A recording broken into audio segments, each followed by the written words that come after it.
Hello, everyone, and welcome back to another episode of the War Report. Rather ordinary episode. I know that we've had some guests on lately. We've been making the rounds, which case certainly appreciate that, and it's always very nice to change things up a little and have new voices on the show. But get returning to form because we have fallen behind on a little bit of the more nitty gritty news, which one of the biggest drawbacks, and it's certainly worth the price of admission, so to speak. When you do have guests, is you don't get a chance to really dig into a lot of the small details because once again you're talking to people, you're having a very dynamic conversation. You don't exactly want to talk about the oil price cap, and look, fair enough, but there are some things that past few weeks that we haven't been able to get around to, and of course we have the regular coverage. Plenty of news out of Ukraine, despite a static front. That does not mean that the news cycle there has been static.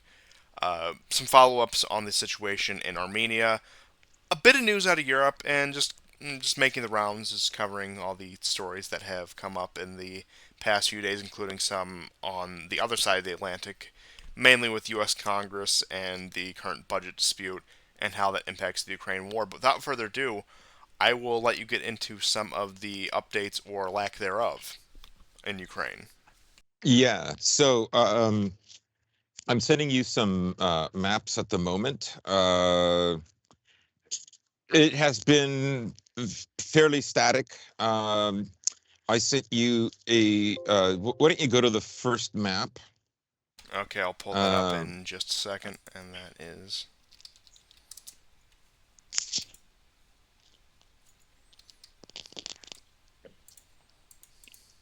and then we can put on map number 2 afterwards to just give people the idea of how static the situation is Okay, and there's how our how first map, attritional. and I'll get the Okay. second one. Yeah.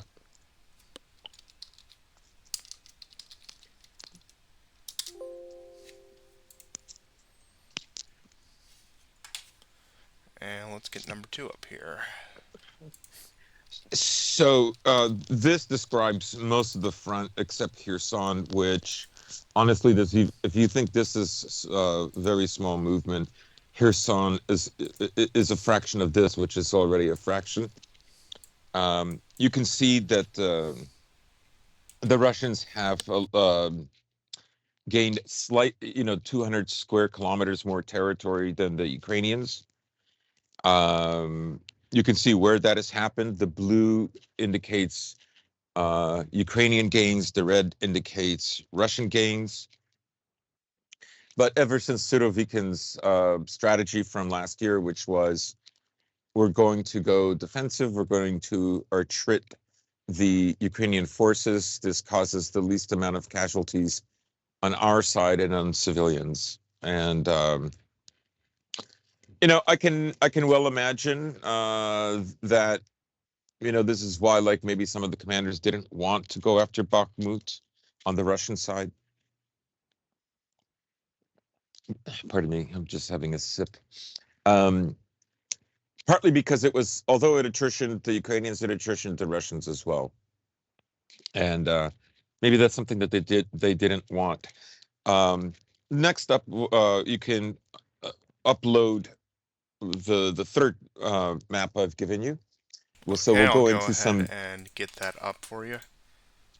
Okay, thank you.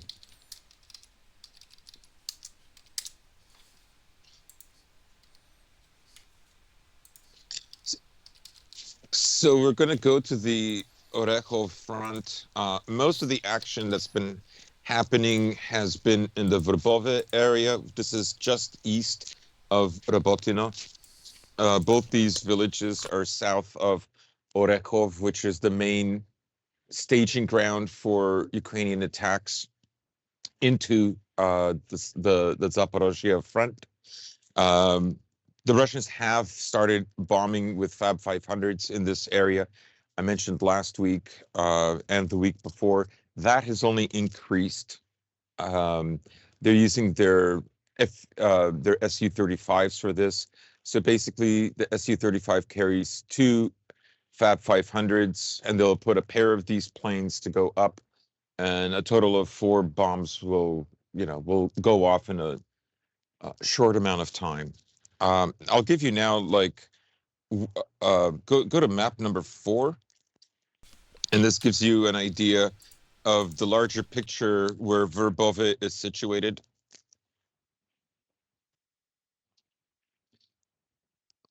Okay. So you can see where the Surovikin red lines are of the Russians, and you can see the depression that the Ukrainians have made. In that depression to the right side, the east side, is where Verbove is.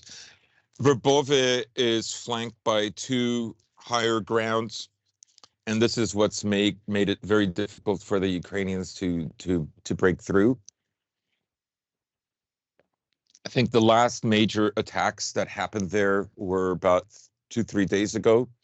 I'll send you more images of how let's say this is the official Western source. I believe it's British or American. The way they see this area, um, which gives you an idea of like what is definitely under Ukrainian control, what is a gray zone, and the red is like what the Russians control. So I've sent you that,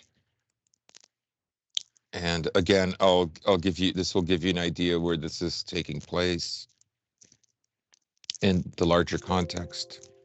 So you can upload that, and then I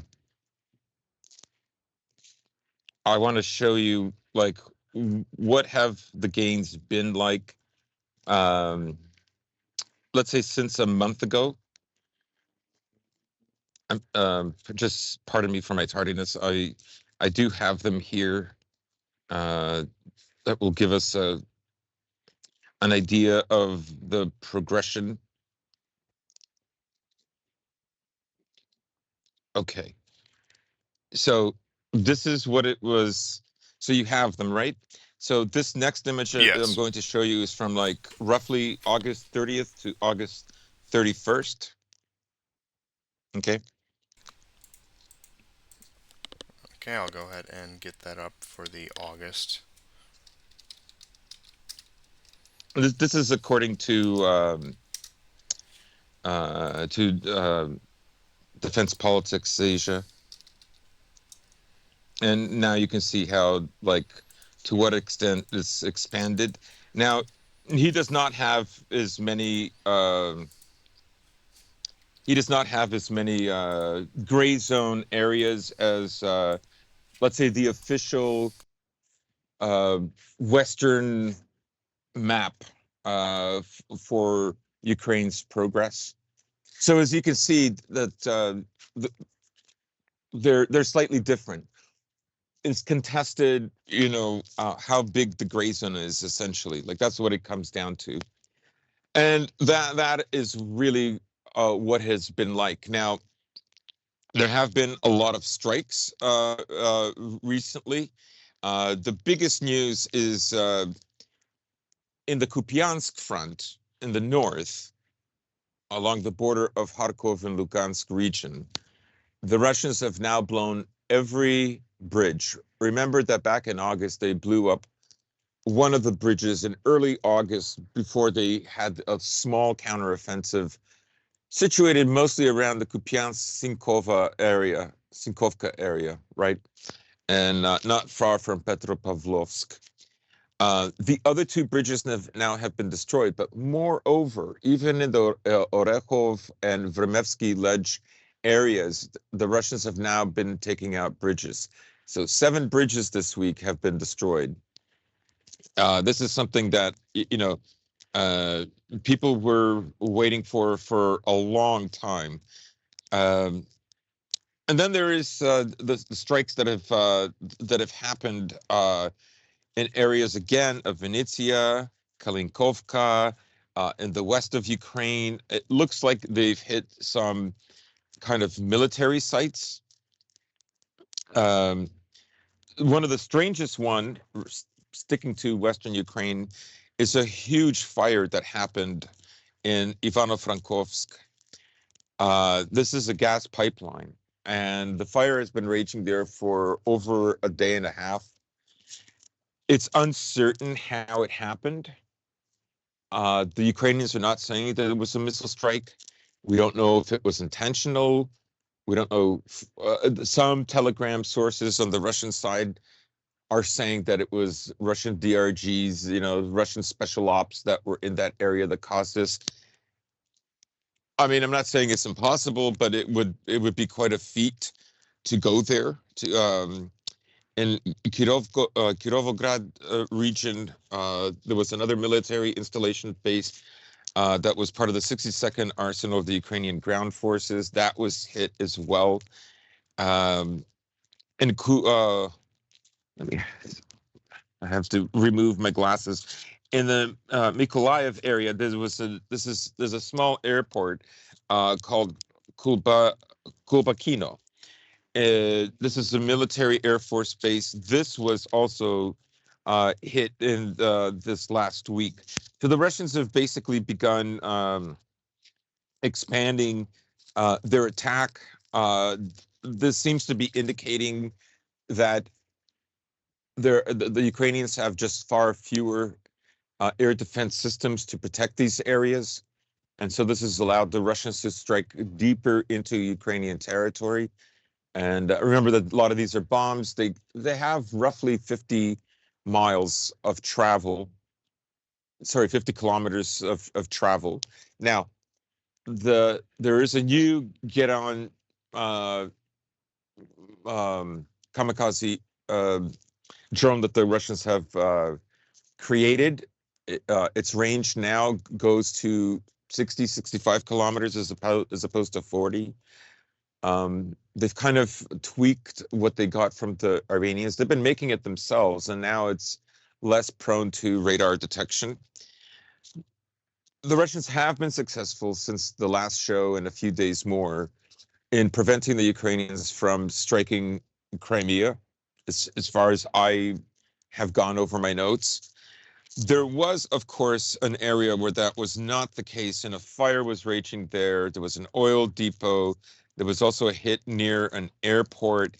It's not certain whether it was drones or sabotage. Of course, however, in the last day, there was another drone in this area that was shot down before it reached this area. This is on the east side of the Black Sea near Sochi. This is where Putler has his horrible fascist castle. Um, Just terrible. just terrible. And so it was a lubricants plant, but there's also like a strike at an airport. This is from about let's say 7 to 10 days ago, more than 7 days ago. I just having a difficult time recalling. I have them in my notes, but I forgot to put the date down. But nothing since then. And fighting is very intense in Donetsk and the southern front around Bakhmut. The Russians still control that area of Andreevka with the underground passages by the railroad tracks. The Ukrainians have not been able to push anywhere significantly. Again, there's a debate whether they're on the tracks, past the tracks, in front of the tracks, depending on which side you talk to, but there's no significant push, whichever side you believe in this area. Even Bogdanov admits now that most of the attacks that are happening are done by small groups of two or three. These are just two or three men, by the way. That isn't to say that armored vehicles are not used. They are from time to time.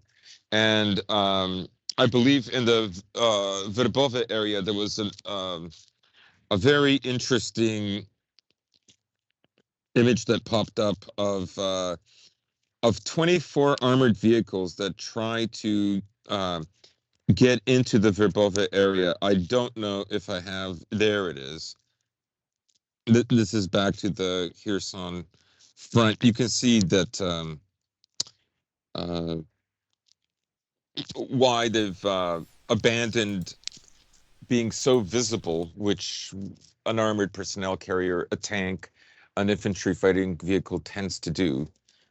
And the Russians don't want to waste their ammo on just 2, 3 guys running through a forest belt. By the way, the forest belts now are so devastated, they hardly have any cover. You would think if it weren't so sunny that we were in late October, early November. That's how defoliaged they are. It Of really, it's going to sound cliche, but it looks like something out of what the landscape turned into during World War I. And I Yes, mean, that's just the consequences of industrialized warfare, I suppose. And I don't think, unfortunately, we're getting away from that anytime soon. But yeah, this just what we have up here is just a small visualization of that. yeah. Um,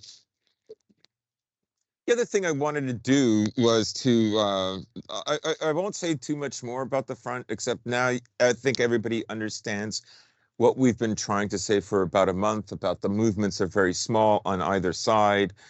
Um, Generally, the Ukrainians are suffering more casualties because the Russians have better defense systems and they have an air force.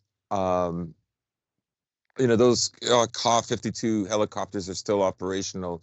The, the reason you don't see them as much is, frankly, the Ukrainians are not going to use. In fact, they've made statements, including Budanov, that they're not going to use any more of the challengers to break through unless they're saving up for some kind of attack. Because you remember there was a temporary bill that was passed by the House for 45 days, and now there's an idea that Ukraine has 45 days to convince the Americans to donate more money and more armaments to them,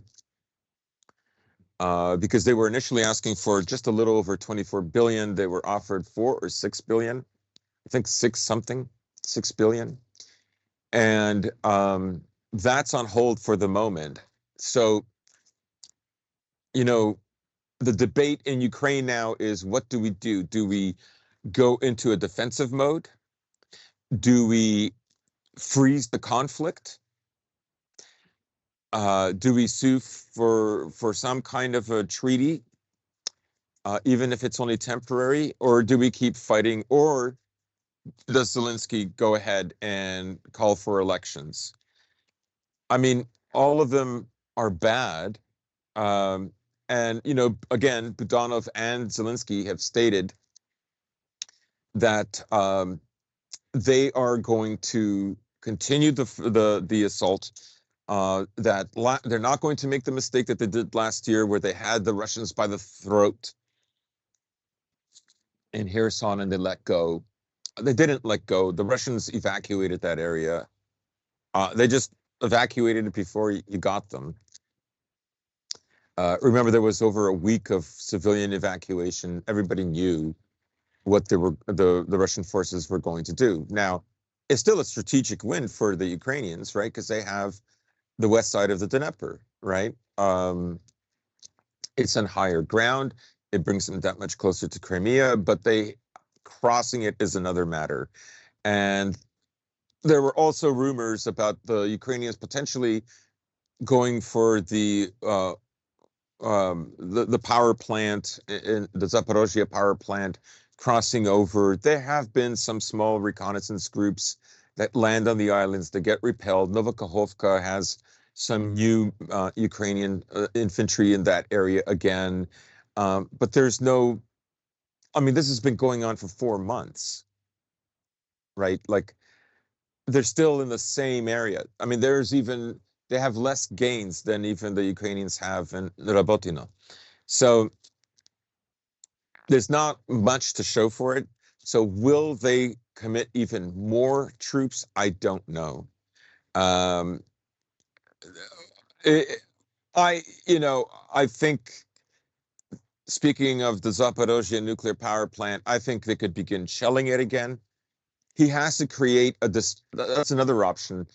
If he creates a distressful situation, a false flag, something to get the attention of the Western partners to donate more money, to donate more weapons, That's he's got basically a month and a half to do that. Um, and we'll have to see. Yes, and Um, I think it's worth Go ahead. considering with what you said about the ZPP that Europe, the U.S., the American Empire, I guess we can call it just for the sake of brevity, is at a fork in the road with what we've seen from various countries, including in the U.S. itself, where it is. It seems that it's simultaneously looking for an off ramp while also looking to escalate this conflict, possibly even into a much more direct conflict involving NATO forces. For example, you have the story Mm. recently of British troops and advisors being sent to be boots on the ground in Ukraine. And, I mean, of course, one would think, well, clearly that's a tripwire. They're going to get hit by a Russian strike. That's going to be an Article 5 situation, so on and so forth. I think that's a bit too simplistic of a take, but I see where people are coming from with that.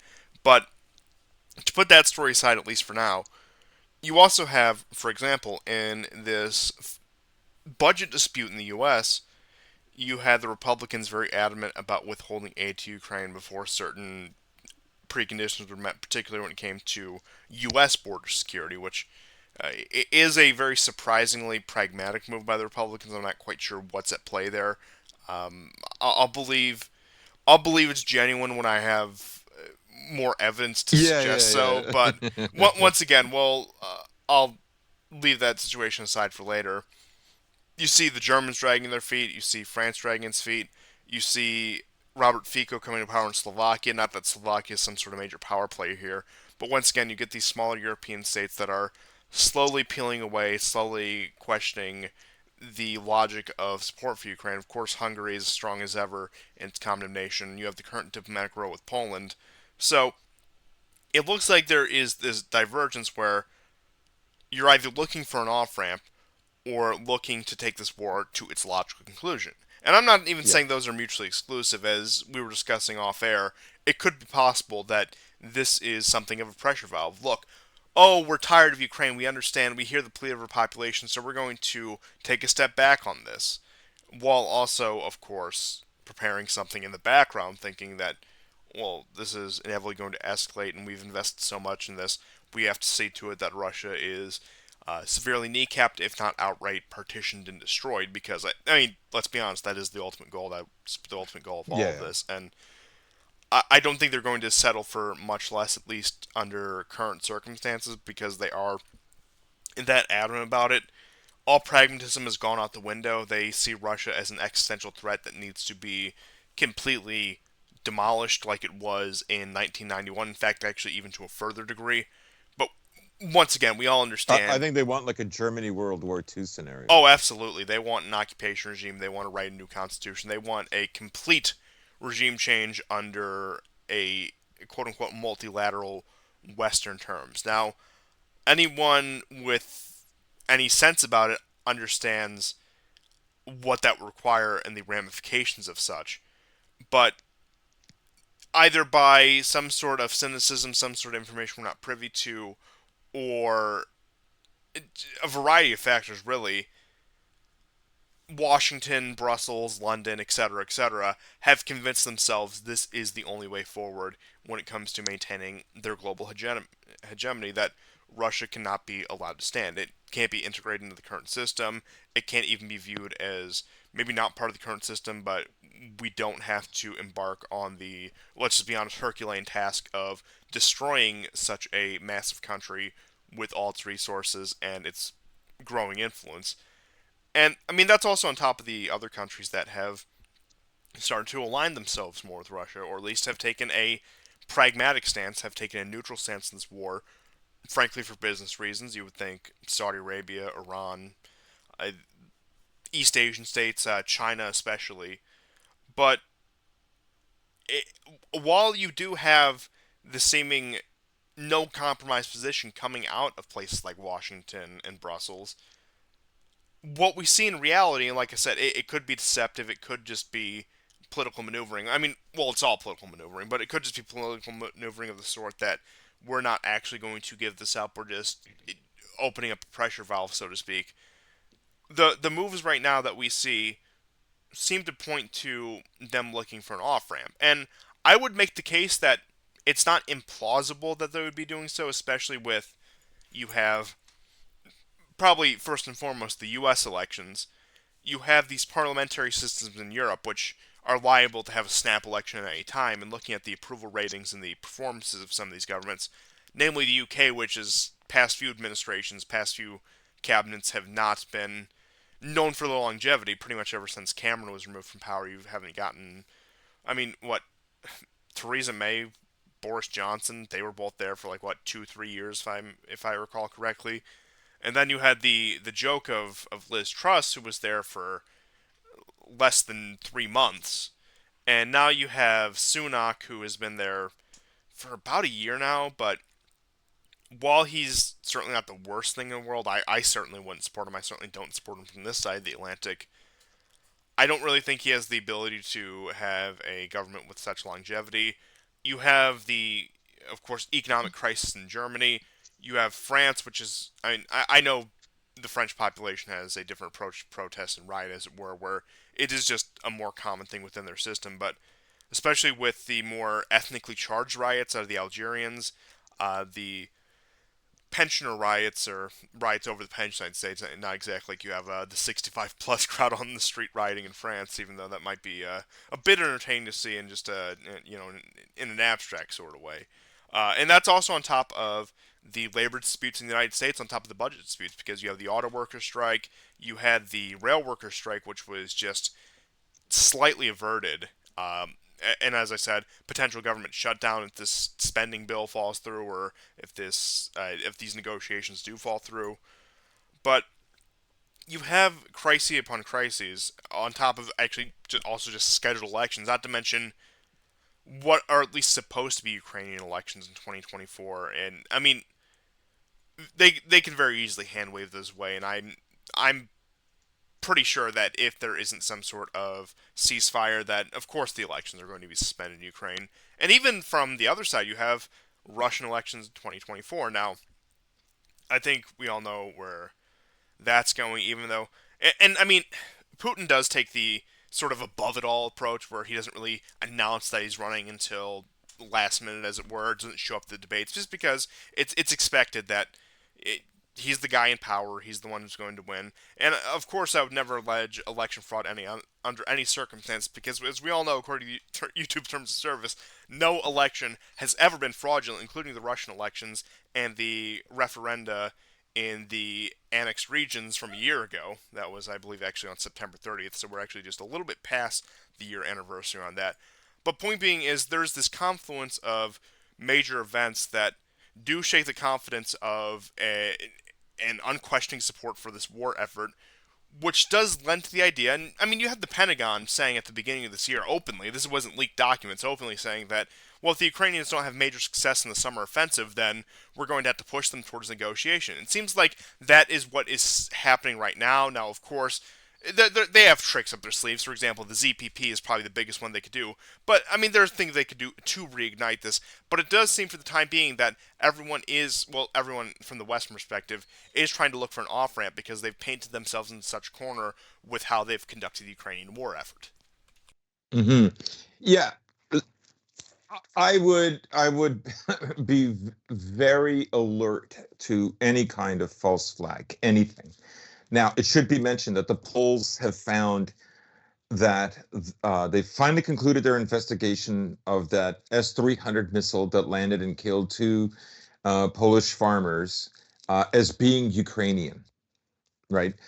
I'm very sure that one way or another, the Poles are still going to supply what they have or what they can spare, but they'll be secretive about it. I do Well, think I that a mean, lot what of what countries Poland had don't outright have that much said to give. what Poland had outright said during the grain deal dispute is that they're going to continue providing Ukraine with pretty much Soviet era weapons, but anything new, anything fancy, any of the Tigers, any of the Abrams, any of the European or American weapons are off the table. So Right. that's their half-ass approach, I guess you could call it. But yeah, you can see, and of course they want to arm themselves, because if not this conflict, they are anticipating a future conflict, particularly with the Russians over some sort of event that they do see, that at least they see as inevitable. So I mean, you can Yeah. attribute it to frustration with Ukraine, which case I do believe that, yeah, in large part, the Poles are probably very frustrated with the Ukrainians. But from the perspective of the Polish ruling class and their dynamics in the American Empire, they understand that sooner or later, under some circumstances, maybe not now, they are expected to have a head-on confrontation with the Russians.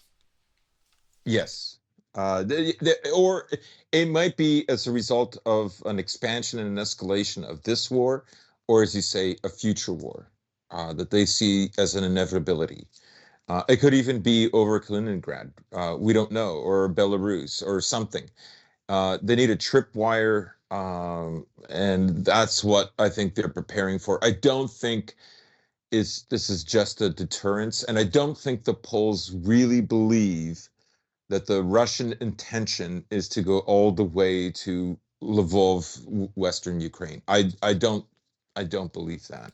No, and of course Um, it's very convenient for propaganda purposes, but they might say otherwise, yeah, but deep down they don't believe it. everyone, Poland's yeah, ruling class does not. everyone beyond the most deluded propaganda consumer in the West, or perhaps even on the other side, the most ardent Russian irredentist, doesn't believe that No, anywhere in Western Ukraine is on the table, and even Kiev is probably not on yeah. the table, for being honest. I mean, if the Russians did want that, they would be fighting a very, very different kind of war, right? They would be bombing Kiev the way the Americans bombed Baghdad and Fallujah. That would have been the way they would have started this war a year and a half ago.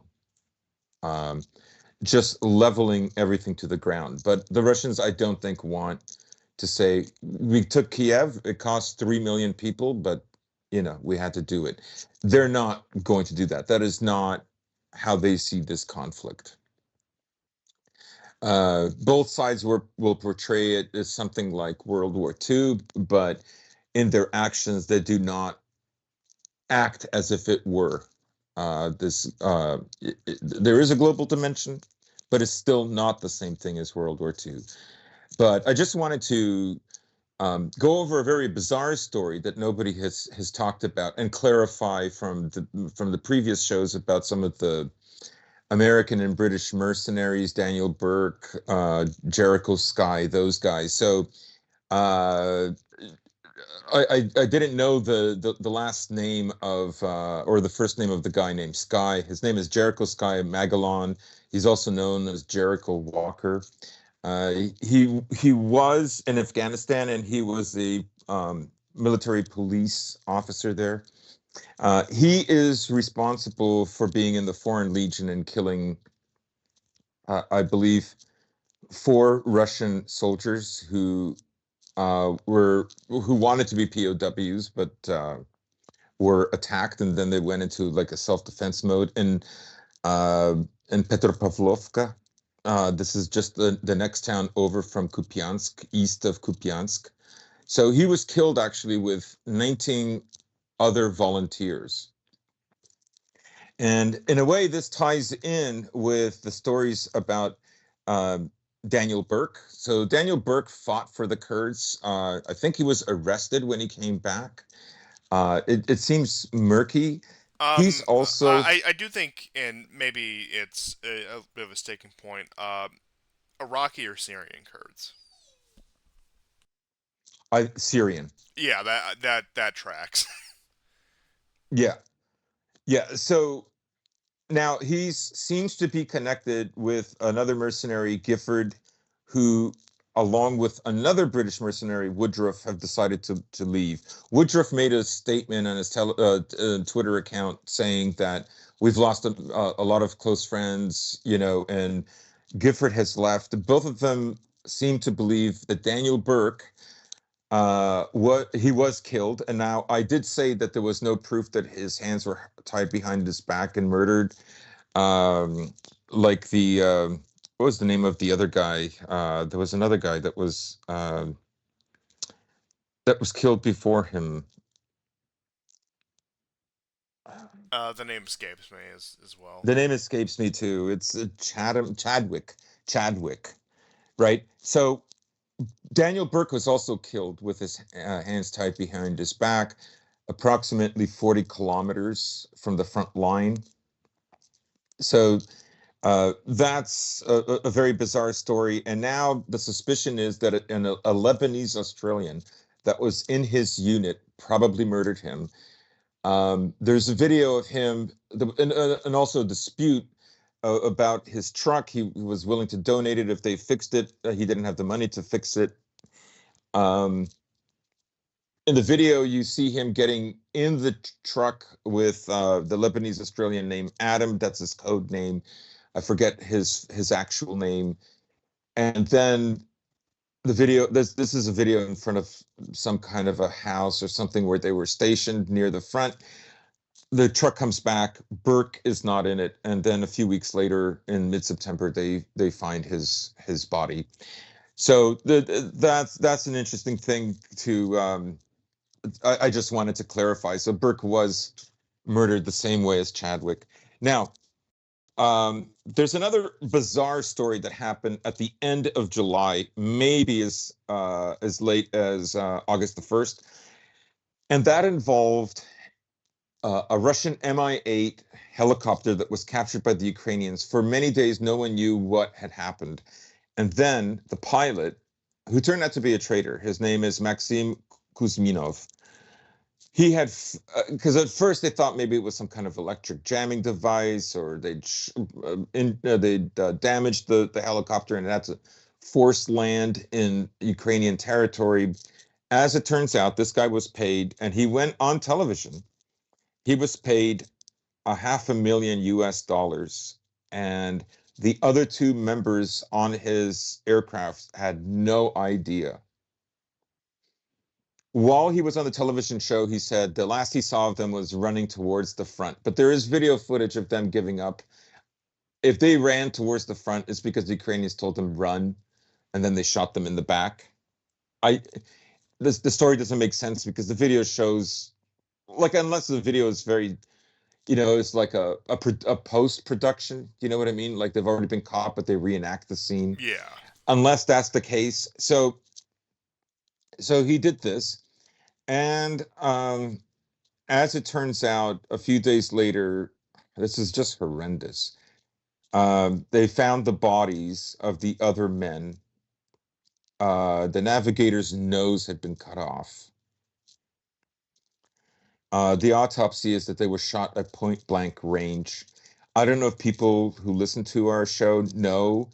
There was a debate whether it was Maxim who had shot them, Maxim Kuzminov, or whether it was the Ukrainians who shot them. But the bodies were delivered to Rostov in southern Russia, and the guy who was killed, who had his nose cut off, is a 28-year-old named Nikita Kiryanov. He comes from Siberia. He's an ethnic Russian. He's not like a Siberian. He's not a Yakut or As are something. most people who live in Siberia. Yes. So there was a funeral and a lot of weeping, and an instructor of his called him the conscience of his platoon. And then the co-pilot who was killed was actually from Tajikistan. He had moved back to Tajikistan, but when the war broke out, he came back and volunteered, and he too was shot in the back of the head. He has, I believe it's he who has been given a medal. Uh, I'm sure the same will follow for the other victim. But I just thought that was a very, very strange story. Nobody covered it. But I thought it was a very kind of, honestly, a spectacular story. I know it was done for optics and it was used to raise the morale of the Ukrainians, but and depress the morale of the Russians. Well, what is interesting But is I did see something about this from the regular propaganda mills. I think it was actually Visegrad 24, which is probably one of the most egregious ones, talking about these Russians with a conscience who decided to take their helicopter and defect to the Ukrainians. And lo and behold, as you said, it turned out to be a case of bribery and execute the other yes, three. and it was very quickly swept under the rug, even by the regular propaganda mills like Visegrad. I mean, if any of you are familiar with their work, it's I think you know what I'm getting at here. But Hmm. yeah, I thought it was strange. I agree with you that initially when I first saw it, I figured, oh, whatever, this is bound to happen at some point during every war. I doubt this is the case of some sort of mass morale collapse within the Russian military, but Yeah, yeah, yeah. I didn't know about the details about the bribery or the executions. Now, neither surprised me at that point, but I just figured that it was one of those things that just it didn't stick, so they just stopped running with it. And now we can clearly see why they did stop running with it, because even when you are a completely dedicated to one side propagandist, maybe it might be rich coming from us, according to whatever your opinions may be. But I like to think that we stay pretty objective here. But I digress. But even when you are one of Hmm. these one-sided propaganda mills, some things are very hard, if not outright impossible, to twist in your favor.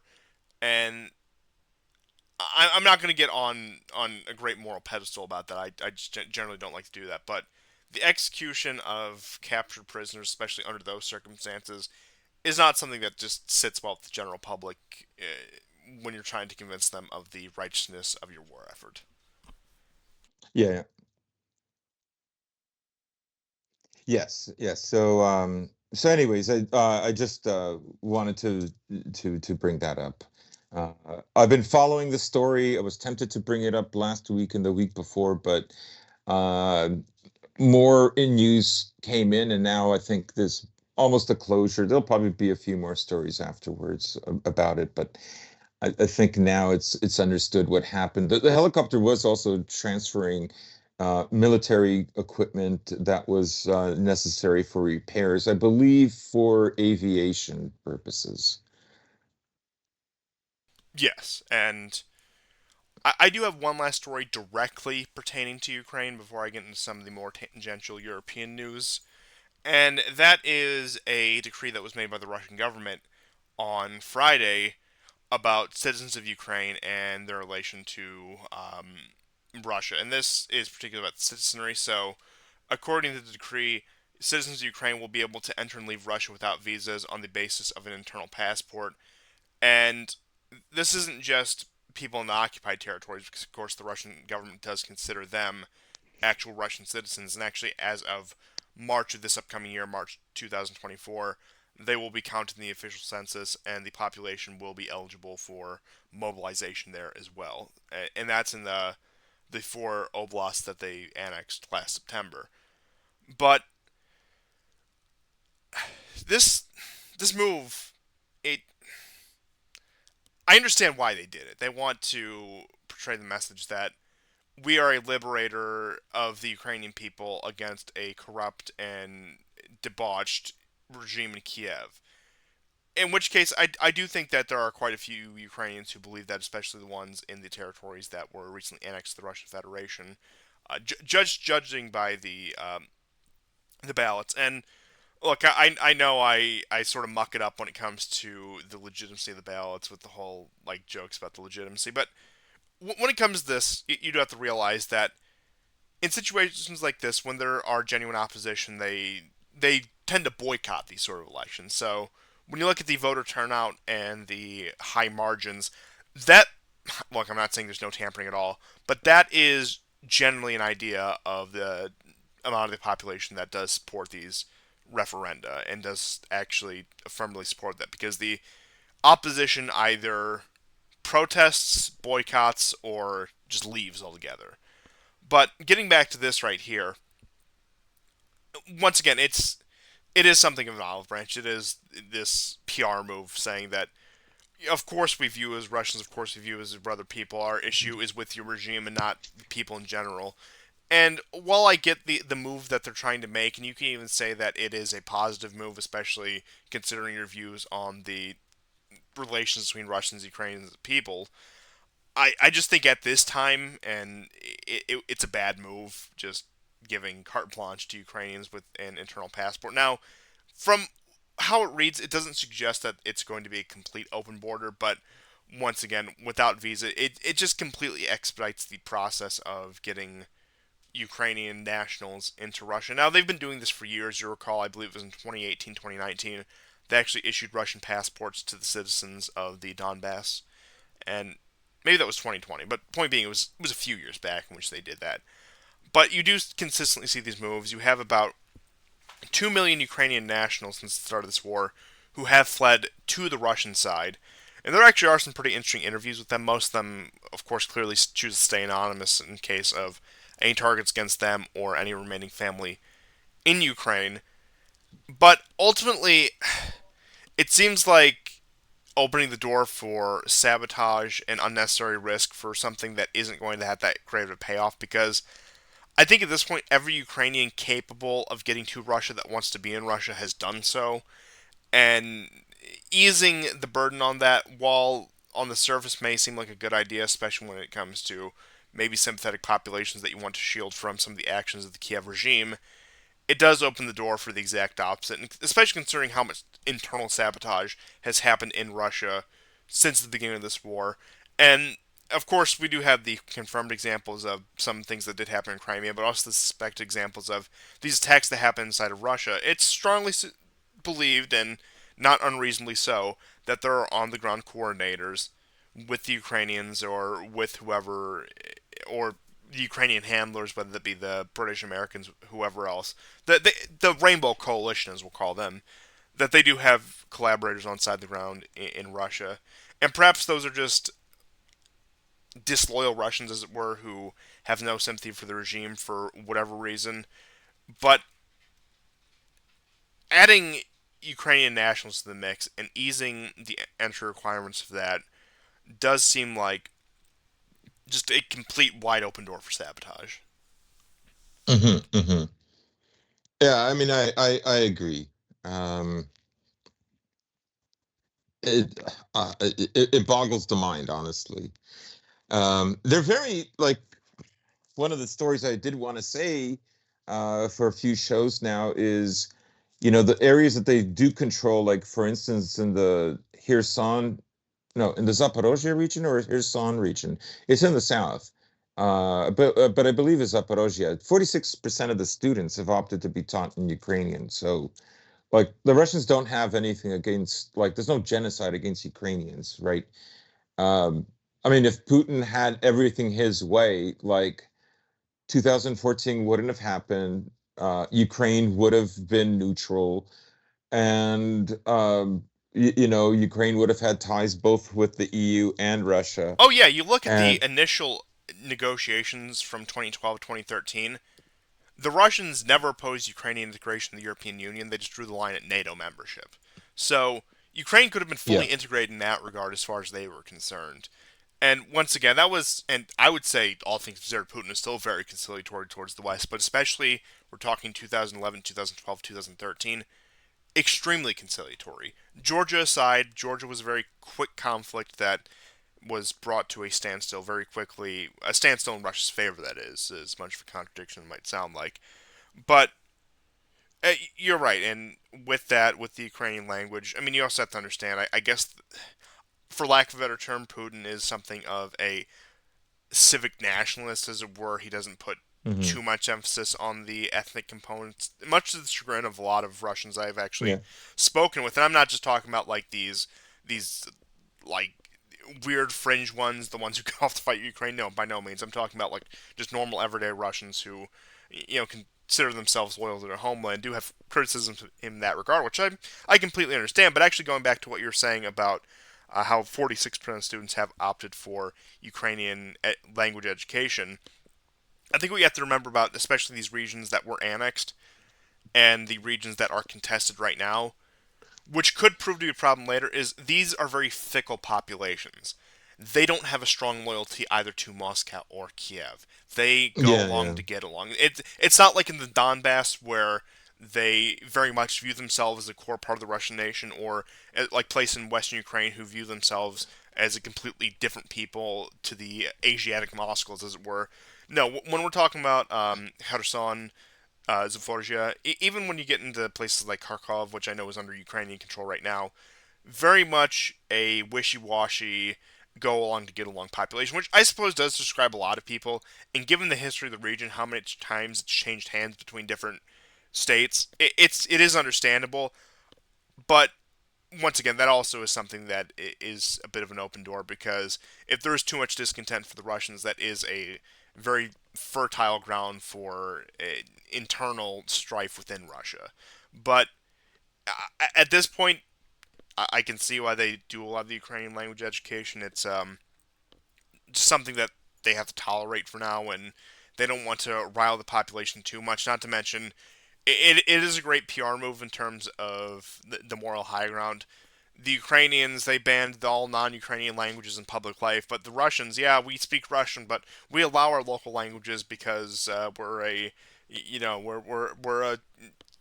It goes back to the one of the old holdovers from the Soviet Union is just this idea, like this brotherhood of nations idea, that for better or worse still does exist in modern Russia, at least from the Kremlin.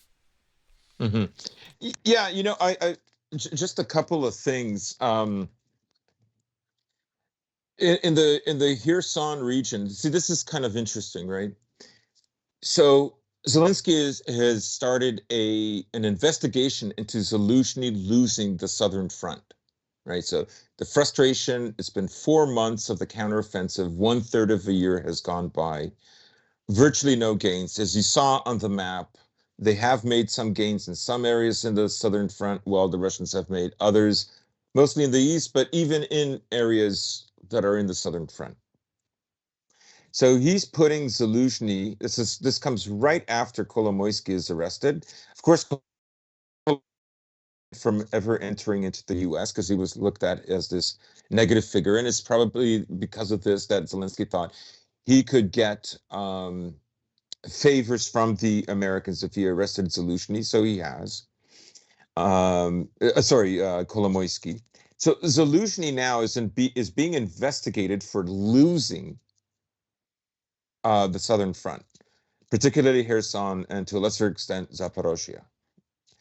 That's a big deal, and I think Zelensky is doing it just in case that there is one someone to blame for the failure of the front, for the so-called counter attack, or two, if he's afraid he's going to be deposed, Zelensky will go to prison before that. If there's some kind of an election that the pressure is on about, then Zelensky will be hamstrung, oh, literally in prison. But another thing that just popped up today is extremely interesting. So, I talked in the opening on the front about how the Russians have started destroying bridges, they've started destroying more concentration centers for Ukrainian military all along the southern front, even kilometers well north of it, air bases, and so on and so on. One of the craziest things that has just happened today is the Ukrainians did a little, 60 minutes type interview with what happened to their officers in Kiev on the morning of February 24th, 2022. This is so I'm just going to read the excerpts from this. Now, there's video footage of the destruction. This has never been shown before. All officers were killed and air defense was destroyed. Footage from the destroyed underground AFU command post. The object was hidden underground, and according to the head of the point, Sinyavsky, they were confident that the bunker would withstand strikes and shelling, but the Russian missile penetrated all the fortifications and destroyed the air defense installation, and also killed all the military. Quote, you can see for yourself what deadly weapons the Russians use, the story says. The strike, according to Sinyavsky, was carried out at 5 a.m. on February 24th, 2022. The Russians knew exactly where the command post was located, and it was built during the times of the USSR. According to the air forces of the Ukraine, the object was hit by 2 calibers. What a this is a first, that they've never admitted. It reminds me of the attack on Yaroviv. Who is it? On Telegram, what's his name? I don't know if he has like a picture of Wrangel, Um, something of the taiga or. Remember, he Baron of did the a Taiga, tweet. yeah. Yeah, Baron of the Taiga. He said, reminder that after 548 days, no one has mentioned the names of the 100 foreign volunteers who died in Yaroviv. So it's a strange thing that they would show something like this. I mean, it would have to be demoralizing. I don't know if they're showing it in order to gain sympathy, because that's the flip side of it, right? Instead of giving up, here's reasons why you should support us. Anyways, a very unusual story that just developed today. Yeah, that is it's not much else to say beyond that. Yeah, that's strange, and the most I can think of is sort of the opposite effect where, while yes, it is demoralizing, it's one of those things that this is why Ukraine needs more support. This is why what they're getting, what they're doing right now is inadequate, and that if we just give them a few more billion, that they can turn this whole situation around. In which case, I do think they let the more negative stories like that get through for that exact reason, especially in light of budget disputes and Hmm. the Europeans dragging their feet, for example. Not that I'm criticizing the Europeans for dragging their feet. I hope they drag them more. I hope that they make this process as long and difficult as possible when it comes to funding this travesty of a war. But um, I do think that's most likely the reasons why they let stories like that out is to try to browbeat the populations of Europe and the broader Western world, U.S., Canada, etc., into supporting the war effort even more. That Ukraine needs your help to win, and now that they're winning, they need your help even more. And look, they're losing, so they need your help even more. So no matter what the result is, it's just give Ukraine more, fund the war more. A few more $1 billion is going to make all the difference. It's either going to turn the tide of the war, or be the catalyst for the capture of Moscow, whatever. Once again, they always have a way to spin this somehow that funding needs to continue, and that's never enough. Yeah, even though like the stories that we first started seeing appear in even as far back as late July, but definitely in August, about the slow progression, and then in September the huge losses. Stories in the Financial Times, The Economist. The Economist did a story where it said it's lost 70% of the new material that was given to some of the brigades. Just recently, the 47th Brigade in Zaporozhye has been removed from service due to heavy losses. Even after all of that, right? Like they're still saying that they have to press forward. It just it boggles my mind. Well, that Um, actually, one of the other things I want to cover in Ukraine is I just want to cover a few excerpts from an article written by, of course, former UK Defense Minister Ben Wallace, uh, actually yeah, he encouraging, was in yeah, Kiev today. actually encouraging people to keep enlisting in order to drive the Ukrainian war effort. And he wrote this in the Daily Telegraph, of course, UK Piece of newspaper. shit. Wonderful guy. He's really a cut above the rest. He's a credit to his community, as it were. But I'm just going to read some of these brief things, and this is courtesy of DD Geopolitics, in which case they do a good job with news curation. Now, of course, they have their obvious biases, and as much as I may agree with them, but once again, they do a good job just broad spectrum curating news across the world. So, just a few pieces from this article that was written. This war cannot be won. Vladimir Putin is failing. Just as human Yeah. emotion drives Ukraine to succeed, it is also an inescapable flaw of Putin and his criminal regime. Romance, ego, revenge drove Putin across in Ukraine, and this will be his undoing like it's some sort of movie. To continue, Ukraine can also play its part. The average age of the soldier at the front is over 40. Now, I would need to see sources on that. I know that Ukrainian conscription efforts have been going very poorly, but that even seems a bit high for me to believe. I understand that Zelensky's desire to preserve the young for the future, but the fact is that Russia is mobilizing the whole country by stealth. Well, that's spooky. Putin knows a pause will hand him time to build a new army. Just so Britain did in 1939 and 1941, perhaps time to reassess the scale of Ukraine's mobilization. So, Ben Wallace calling for a complete mobilization of Ukraine, and I I want to. I'm trying to remember who exactly heard this claim from. I think it was the RWA guys who were going over some of the logistics of the Ukrainian conscription machine, where it's actually very inefficient in terms of registration. That's why you get a lot of these scenes of just random young men being thrown in a van and driven off to recruitment centers because while the situation is certainly desperate for Ukraine, it's not exactly like they are completely out of men.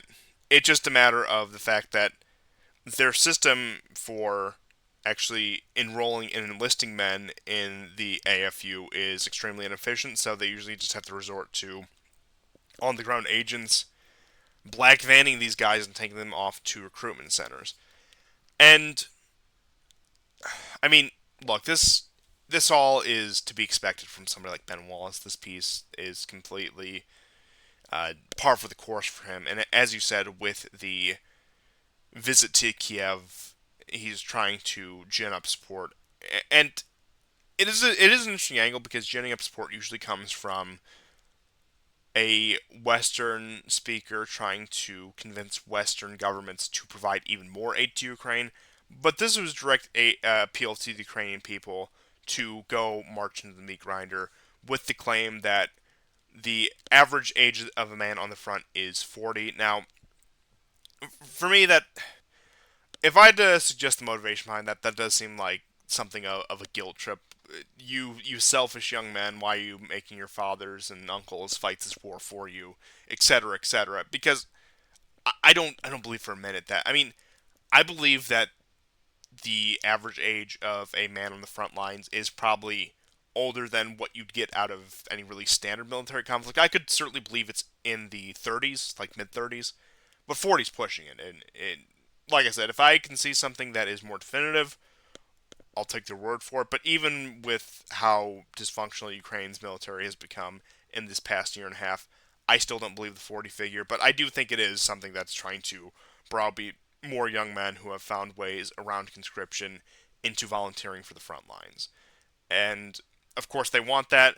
They are really, at least a faction of the Western establishment is really pushing for a successful Ukrainian counteroffensive. So first it was the winter offensive, then it was the spring Mm. offensive, summer offensive. Now we're getting into the autumn offensive, where, and like I said, rhetoric is deceiving. They can flip flop back and forth. There's always a reason for what they say, but it does seem right now with the actions that we are witnessing a stall out for support in Ukraine, which does suggest, as I said, going back to quoting the Pentagon itself, they're going to pressure the Ukrainians to enter negotiations in autumn of 2023. And like I'll believe that when I see it, but it is more believable than say it was back in February of this year when they were just bloviating about that. With how much just everyone seems to be dragging their feet, even the most ardent supports. Now, of course, Biden came out saying our support for Ukraine is unwavering, etc., etc. You did have him at the UN General Assembly, which case very uneventful, pun fully intended there. So I'm not going to touch much on that, but it was just the weep fest over Ukraine. Biden talking about our unwavering support and how we have to do more to support them. But it's people want results, and they're not Yep. satisfied with these. Let's to be just very blunt about it. The meme results that we're getting about a defector helicopter, which is a story they completely memory hold after the real details came out, or about a few miles on the front line, if even, being gained against what is what seems like an unbreakable wall of Russian defense, or that the Russians actually fake their victories by holding their positions, and that's not a real victory. Doesn't count that we threw ourselves against a brick wall and didn't manage to break it down. That was one of the very blatant copes that they had about that as well. But people want it. It's much like the problem Turkey ran into in Syria. People want tangible results. People want to see why money and lives are being thrown into this if this is the result. And while I don't think the average Westerner is some great Russophile who wants to have a great and cooperative relationship with the Russian Federation, they might hate them, they might dislike them on an abstract level, but when it comes to even the sacrifice of foreign lives to the tune of tens, if not hundreds of thousands, it does make them raise an eyebrow, especially when we're talking about the European audience, when you're talking about somewhere like Poland or Romania or even a bit further west than Germany. Something that's a few countries away versus an entire ocean away.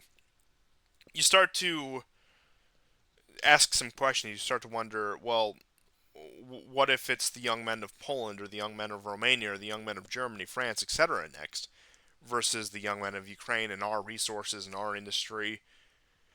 And I do think at a certain point it does give a lot of people pause. Even people with some amount of influence in the government, as detestable as most of these people are, where although the narrative is still full unwavering support for Ukraine, and while I don't think they're going to abandon Ukraine anytime soon, barring some sort of either major Ukrainian blunder or major Russian success, in which case I would say more likely the major Ukrainian blunder because major Russian success would be actually very emboldening in terms of we have to step our efforts to stop them. But if the Ukrainians do prove themselves completely incompetent and say an attempted counteroffensive, which I would argue they have over the course of the summer, but if there's something just that there's no way they can put a media spin on, if something like that were to happen, for example, I do think that might be the impetus for some sort of negotiations. And while I do think, and you've had statements out of both Moscow and Kiev that signal this, that's going to be a quote unquote long war, I don't think the war is going to be as long as, say, I would have predicted a year ago.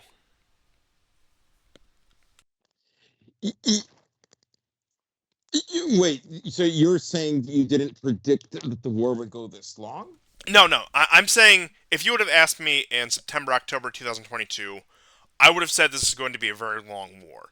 If you ask me today, it's going to be a long war, but I don't think it's going to be as long as I initially anticipated back, say, a year ago. I do think that circumstances have shortened this war, for example. That's if that makes sense. Mm-hmm, mm-hmm, mm-hmm. Uh, you know, I I wish I could say I knew. I know how, like, when I said it would be a long war, I kind of meant like, maybe a Syria type situation that was less hot. Yeah, Maybe like that's a what I had North in mind Korea too. situation. Yeah, like, or maybe just the way it was before the SMO began, where there were always a few skirmishes here and there, but generally it wasn't as hot as it Yeah, was. midst freeze And situation, as it were. I just think now there's something that has happened for the West, for the Americans. They've really made they've really made Russia like some great existential threat, which it's not. And um, I know the argument about how well they can always let go of it. The Americans are experts at narrative control and narrative switching. That's true, but it would only discredit them if they did, and that isn't necessarily because like it would mean that Russia won. I just mean that after COVID, the narrative switching that happened with that, like, only discredited them, um, and in some ways even just enhanced the divisions that were already there before COVID between, like, left and right in the culture war, or what have you. Maybe they don't care. You know, I don't know. I do have to say something that has been on my mind lately, partially as a result of just the past year and a half of events, has been the Nixon foreign policy and the American approach to Vietnam. And I'll tie this all together. These aren't just random abstract concepts I'm throwing out here. So you look what happened. Nixon inherits the Vietnam War from the Kennedy and later Johnson, most of the Johnson administration, being honest. Comes into office in 1969, and immediately he starts trying to scale back. And it's interesting because there's a scale back, but also an escalation with some of the bombing campaigns in Southeast Asia. And but in terms of actual boots on the ground involvement, he is trying to actually hand that over to the South Vietnamese army for their own operations. All while you do have this very intense campaign across the rest of Southeast Asia. But then, as the war in Vietnam becomes less and less popular with the public and becomes less and less tenable for the U.S. to commit time and resources and lives to, you see this gradual move of thawing of relations with China to the point where the People's Republic of China is actually recognized, and you actually get a state visit by Nixon to China. And I do think that gets into some of the dynamics between the great power politics of today, which, like I said, I'll bring this all together here, where in order to negate the loss of prestige, although it still did wound the pride of the U.S. and still did call into question something in terms of their ability for global and military leadership. It certainly wasn't severe because it was negated by the fact that Nixon and his foreign policy team were able to exploit the existing Sino-Soviet split. Now, keep in mind, a lot of people think that the U.S. caused that, where it was a dispute that had been going on since Stalin died between the Soviet Union and China, which really became pronounced in the 1960s and was exploited by the U.S. in the 1970s. In which case, that led to détente with both the Soviet Union and China. And some might think that perhaps a second Trump administration is gearing up to do the same thing, where we quietly let Ukraine go like we did Vietnam, and then we enter into sort of a state of time. Now, as much as I would love that, I do think it's a bit of an overly optimistic take on the situation. And look, I'll be honest, it's not like I have any strong dislike for Trump. Also, at the same time, I don't really have any strong like for him. I think he's a funny guy, but in terms of actual effectiveness and versus what he's up against, it's kind of a moot point in that regard. But there's also not that rift to exploit in the rising, let's just say, BRICS bloc, as it were, just for the sake of convenience.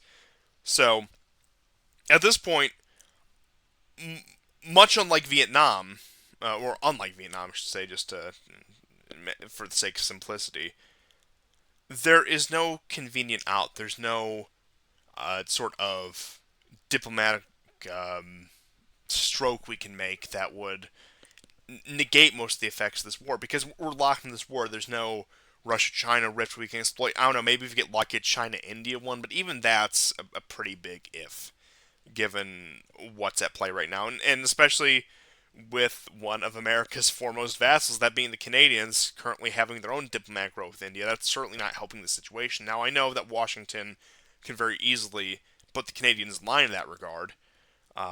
Regardless of how you feel about the situation, I think that everyone can agree that if push came to shove, that yeah, we all know where the decisions are being made. It's in Washington D.C. But point being is,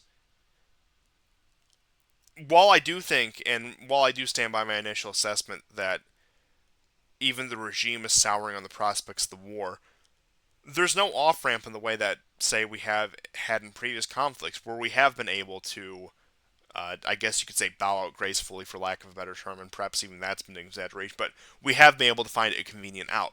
In Ukraine, as much as I do think that a significant amount of the American empire's elite on both sides of the Atlantic might think that this is a lost cause and might think that, screw it, we've lost already, let's just take our, beating and go home, as it were.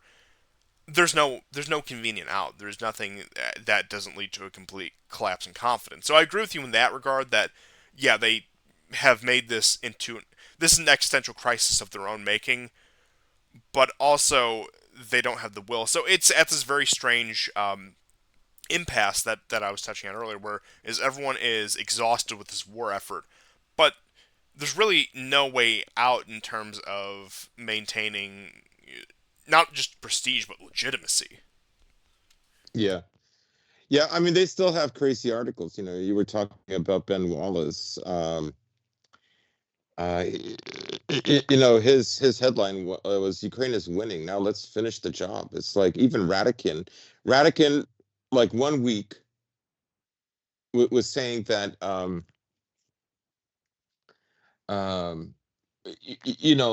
Ukraine faces a dire situation. Of course, he goes to Ukraine. Then he says Putin has Putin doesn't know what he's doing. He's lost it. It's like, okay.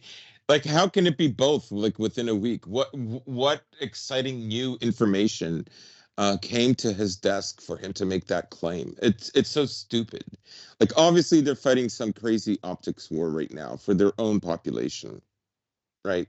And you know another They're strange afraid. shift. They're afraid of this moment that has come.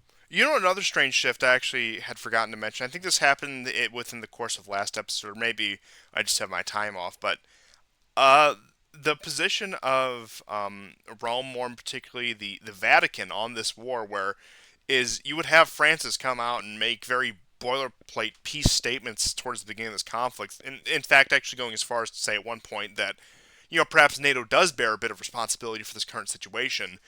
And then he comes out, I think it was sometime last week or this week, point being relatively recently, talking about how it's a moral imperative that we support the Ukrainians. In which, I mean, so while you have that, once again, not that I mean, in terms of political influence on the world stage, not that the Roman Church is irrelevant. I don't think anyone with any sense would say that. But in terms of when it comes to great power disputes, it's not even like it was 150 years ago. I mean, 150 years ago, that the opinion of the Pope of the Vatican actually held some weight, and much less so in today's world, much less so with the current occupant of the papacy, as it were. Regardless of how you feel about him, I think that's just Hmm. I think that's just an objective fact that I mean, and of course with a role like that, when you are the head of an international religious organization, that does come with, for better or worse, some political responsibilities. But I do think it's strange that while you do get this, I guess you could say, collective eyebrow raise in the West, collective questioning of, is this really sustainable? You get one of the more tempered voices in all of this. And like I said, I, you could probably all gather, despite the fact that I'm not a Roman Catholic, you could probably all gather my opinion on Francis. But I was willing to give him credit in 2022 for being one of the more measured voices in the West when it came to this war. But now it seems to be complete 180, and who knows? Maybe they'll put out some press statement that suggests the opposite. And like I said, it's not like it was in the past. The Vatican, I mean, they follow a certain narrative. As much people love to talk about state influence in Orthodox churches, particularly the Russian Orthodox Church, it's just as much so, if not more so, with Western churches as well. Let's be honest. Hmm. Hmm. Hmm.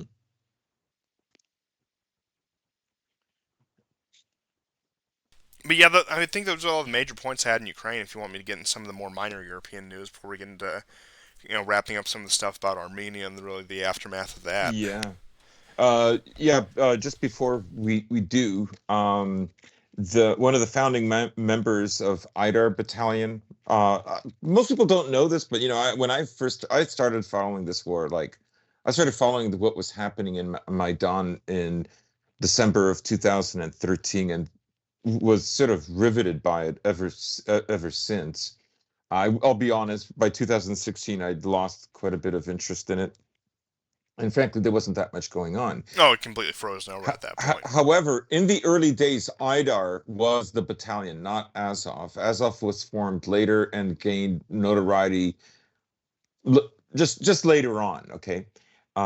Yes, there were a presence at Ilyevosk and Saur Magila and all that, but IDAR was the battalion that was what the Russians and the Donetsk people called the Punisher uh, Italians, very neo-Nazis, very anti-Russian, that kind of thing. So Ishenko, their leader, he was killed, I believe today or yesterday. He was one of the founding members. An Estonian mercenary was killed, and today as well. Tuglar or something like that, unusual like name in Liman, in a Kriegel, Tanel Kriegel. So the other thing that happened, remember when we recorded the show with Conrad and Dmitry, they were saying one of the areas that the Russians seem to avoid bombing, uh, and there were different reasons because it has nuclear power plants in that area and like air defense systems, and also that there's a big, there was, I guess, a big Jewish community. Um,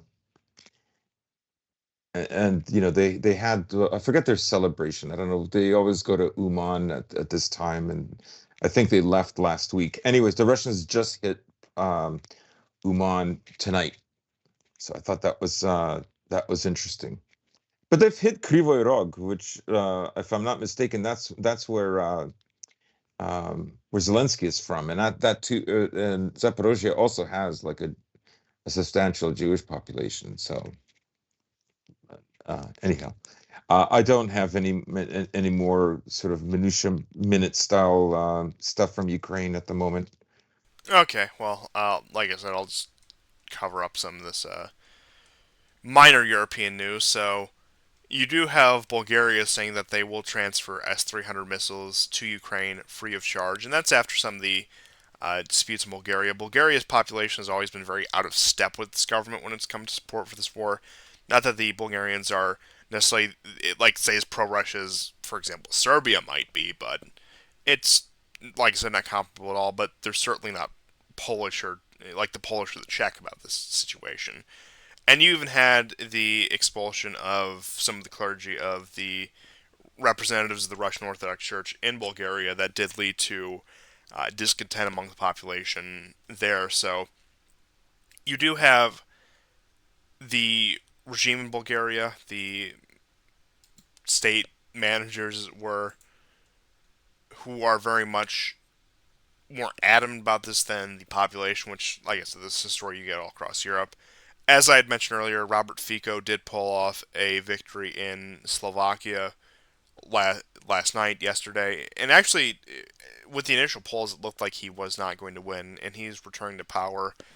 He is referred to as a quote unquote left wing populist and quote unquote pro Russia, which it, he's also very strong on the migration question. He is very anti migration, very, let's just say, adversarial to, especially, he has, at the height of the mass migration crisis, 2016, 2017, he also made a name for himself by being very anti-Islamic, very, I guess you could say, quote unquote, anti-Muslim, as it were. Strong ally of Orban, despite the fact that he is, quote unquote, left wing, but the left right distinction doesn't really mean much. He is running in uh, the remnant of the Communist Party that did used to control Czechoslovakia, but once again, that doesn't mean much in terms of ideology, and he has pledged to halt aid to Ukraine. And I do think that this is a story where you will get, maybe not entirely, but you're going to get a very much Hungary-like approach from Slovakia in the future of this. So, like I said, it's not significant as, say, Germany or France electing somebody like that, but it is yet another European state dragging their feet, another veto in the EU Parliament. Speaking of vetoes in the EU Parliament, much more significantly, the Hungarians once again did block sanctions on Russian nuclear fuel. And Siarto came out and said that the attempts are continuing. They can't because it would be contrary to our national interests and we will veto it. And they've been trying to push for a sanctioning of the Russian nuclear industry since the beginning of this war. Now, between an effort on both the European and the Russian side, oil and gas did trickle almost to a halt. Now, there have been workarounds such as third party countries, such as trading off oil barrels in international waters before moving them to the European Union, etc. So they do have backdoors into there. But European industry has suffered as a result of, in particular, the destruction of the Nord Stream pipelines, and you see that in places like Germany. I think Germany is probably the most egregious example of this. But one of the points that a lot of people would make in terms of European energy independence is, well, the Germans were foolish for dismantling their nuclear power plants, which I do agree with that statement on the surface. But then it's followed up by a statement that they sacrificed their energy independence for dependence on Russian fossil fuel, ignoring that even the nuclear poster boy, the European Union, that being the French, import not almost all, but I think somewhere like a quarter of to a third of their nuclear industry supplies, nuclear fuel in particular, from Russia. And also with the political situation in West Africa falling into complete instability, the supply of nuclear fuel is jeopardized from there as well. Now, I know you have the Canadians, you have the Australians, even the Americans, but in terms of production, the Americans have enough just to get by. We actually stopped the import. And on the story of nuclear fuel, you actually had the Russian nuclear firm move towards, Rosatom actually moved towards cutting off uranium exports to the United States. And they've been one of the largest foreign suppliers of uranium to the United States. It's even more so than the Canadians we share a border with, and Canada actually has sizable uranium reserves, and as well as the Australians, who are also a country that is very close to the U.S. But Rosatom stopped the export of uranium from Russia to the United States due to the lack of insurance coverage. The state corporation's publication reported Russia was the largest supplier of enriched uranium to the country, according to foreign trade statistics for 2022 and 7 months 2023. Rosatom has stopped export from the ports of St. Petersburg to the United States, and the state corporation's publication reports on its official Telegram channel. So you'll recall that when it came to a lot of the shipping disputes, a lot of the sanctions, that one of the main effects, one of the reasons it actually did take effect, was because it called into question insurance on this international shipping. That's the big thing in international shipping. If something is not insured, nobody's going to ship it. In which case, the Russians, who have been cut off from at least the Western insurance system, and if you don't have the right tier of insurance, if you don't have a reliable enough provider, they're not going to accept it because they don't think it's going to be an adequately covered shipment if something were to go wrong, especially with how tumultuous things have been coming. And you've actually seen that problem in the Black Sea where you're running into insurance disputes with that. But I know that nuclear fuel isn't nearly as prominent in the U.S. as, say, it is somewhere like France, but that's on top of the other energy crisis we've been having when it comes to just the infrastructure of our power grid, our infrastructure in general, as it were, when it comes to the shortage of oil and natural gas, the refusal to exploit the resources that we have due to actions of the Biden administration. This is just another burden on U.S. energy and industry, as it were, to the point where not only did we have to import our uranium from a country that, let's be honest, we made an enemy, we are now cut off because of our insistence to push this country to a breaking point. And what it, I guess you could say, and this isn't an original take, a lot of what it comes down to is that they don't like the fact that the Russians have sovereignty over their own resource-rich economy, and that they actually do have to deal with them on something of an equal footing versus how they deal with the rest of their vassal states. And like I said, even the Canadians, Australians would be included in something like that with how dependent they are on the U.S. And you could say, I wouldn't say that's the complete reason, but you could say it's a large reason, the fact that we don't want to actually take the time to have proper trade negotiations, so we'd rather ramrod this country into a point of being involved in the largest military conflict since the end of World War II and trying to push it to the brink of collapse both economically and militarily, really because we don't want to have to sign a comprehensive trade agreement. Now, if we're talking about the East Asian powers, we can sign the TPP, we can do all of that. Chinese, Japanese, oh no, that's fair game, they're fair trade partners. But when it comes to the Russians, no, that's just off the table for some reason. But getting back to the core of the issue here, that is yet another blow to the American energy industry and to American infrastructure in general, American industrial society in general, that frankly it cannot afford. Will the ramifications of this be widespread? Will it be something that brings the country to its knees? Certainly not. But you're going to notice it's going to make life all the more difficult. The electric bills are going to go up just a little bit more every month. The cost of living is going to go up a little bit more every month because while they could tolerate this under a healthier economic situation, but as I was going towards the beginning of the show, just look at all the other economic factors that we have to contend with right now. And that is just another problem that is not needed, and that's impact will be multiplied by the pre-existing problems. Hmm. Yeah, I don't know what else to add to that. Um,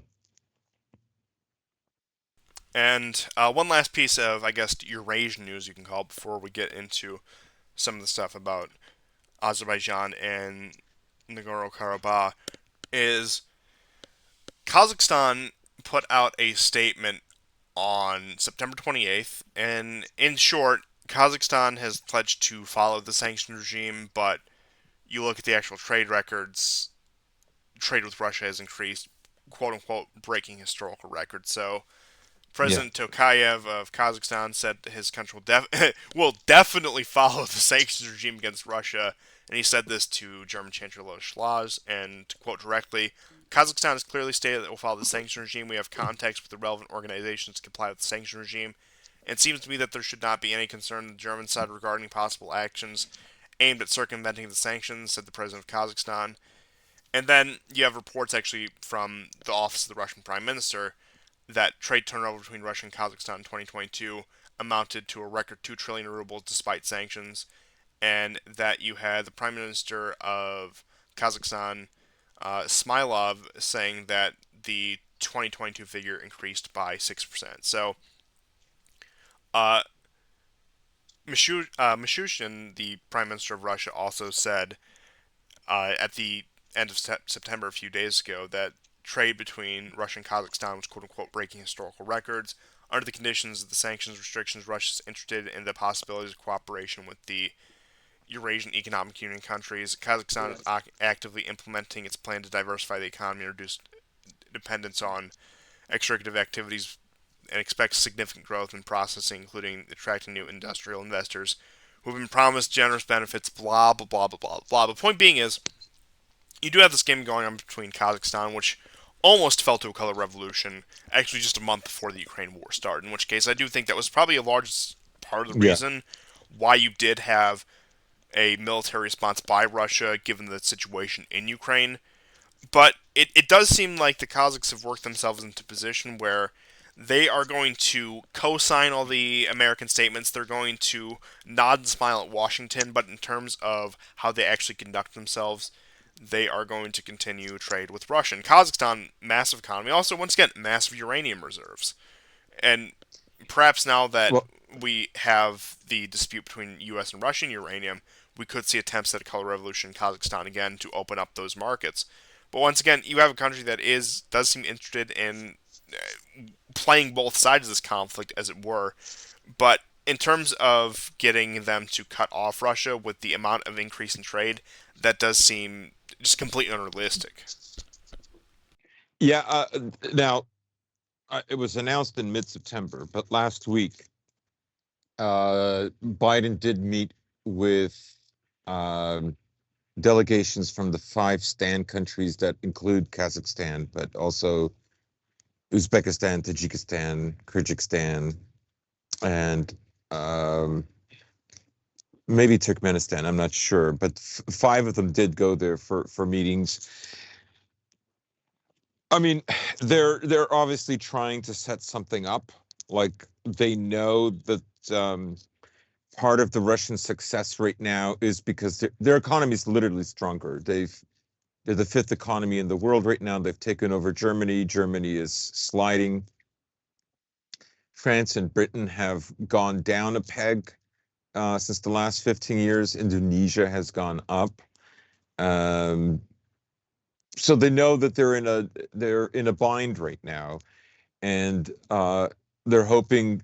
Like, I mean, ultimately, what they had hoped was this, right? That in 2020 there would have been a successful war, civil war, uh, in Belarusia, and then Kazakhstan would have had its civil war, and then the Russians would have had to think twice about going into Ukraine. Like all of that was supposed to happen, and they're very much behind schedule right now, right?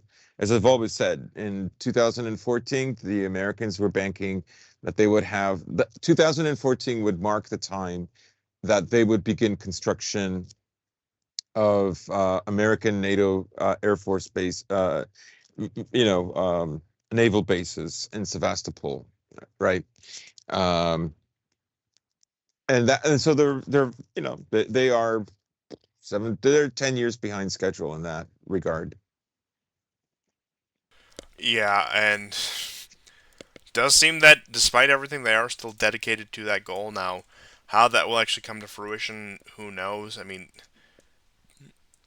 the biggest irony of all, and perhaps anyone could have seen this from a mile away, is that the Black Sea has now been made more unstable than ever. And of course, they want that because it's not under their control. But if we're to believe their stated goals, they have been just completely counterintuitive towards that. And Mm. I suppose getting into another front that was supposed to bog down Russia. But before we Go do, on, go on. we should mention the Telegraph article with Shaps. Shaps has taken over Ben Wallace's position, and he has said that he will send British troops to the western part of Ukraine for training. This is after a ridiculous story about how they've wound down their training because of complaints of noise from civilians in the area, and an increase of British presence in the Black Sea. So there is kind of like a corridor for Ukrainian grain.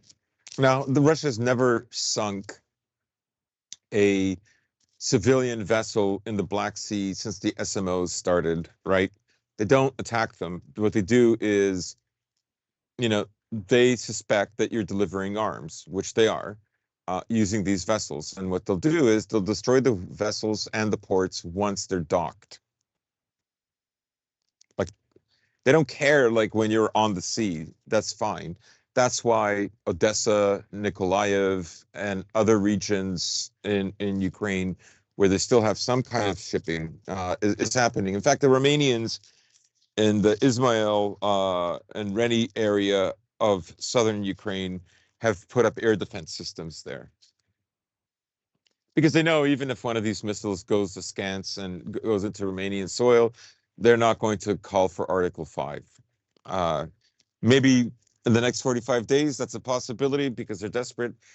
In any case, so that Telegraph article caused quite a stir yesterday. And Rishi Sunak was questioned today about that. And he said, oh, no, no, no, no. I mean, eventually we'll do that. We're not going to do it right away. Uh, it's not starting tomorrow. Because, Zelensky made these announcements that they would open up military manufacturing facilities in Ukraine. But then they run a story about how a decision-making center was destroyed with all its officers on the morning of the attack, the beginning of the SMO in 2024. Sorry, on February 24th, 2022. So I just thought that was strange. But anyhow, that's all I have to say. Yeah, I think you put it very concisely. There's not much I can add, but I suppose just finally we'll get into some follow up on the situation in Armenia. So, as we had announced last episode, the Republic of Artsakh, as the Armenians would call it, has been slated for abolition, and it will officially cease to exist on New Year's Day 2024. And with that, you have virtually no effort by the Armenian government to assist these people. You've had all of Armenia's closest allies, that being chiefly Russia and Iran, snubbed at every opportunity when it came to actually supporting the the situation with the Armenians stuck in the diaspora, as it were. And it's a 30-year project that has completely collapsed in on itself. There are reports of several thousands of Armenians trying to be evacuated into Armenia proper, but of course Pashinyan's government does not want to import, let's just say, a population that is very understandably uh, not fond of him for his actions or actually lack thereof when it came to their situation. And he it does seem that he wants to leave them stranded in Armenia, outside of Armenia, and he wants to leave them stranded in these ethnic enclaves that no longer have their own political representation or autonomy. You had about 1,300 of these Armenians fleeing to encampments controlled by Russian peacekeepers, and of course you have Pashinyan, as we've covered previously, somehow blaming the Russians for this entire situation and actually demanding the evacuation of Russian troops from Armenia and also peacekeepers from the region in general. And it does.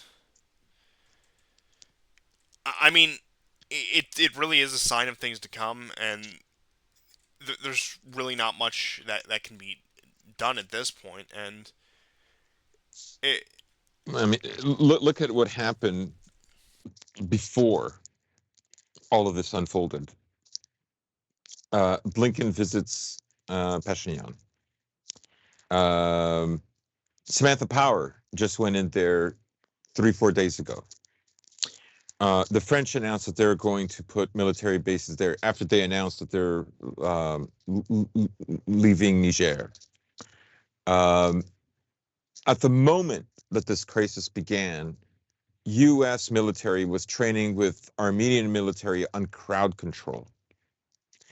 And now the EU wants to slap sanctions on Azerbaijan, right? And we are not defenders of Azerbaijan by any means. And if you want to, we've spoken about their cruelty and what they've done to civilians.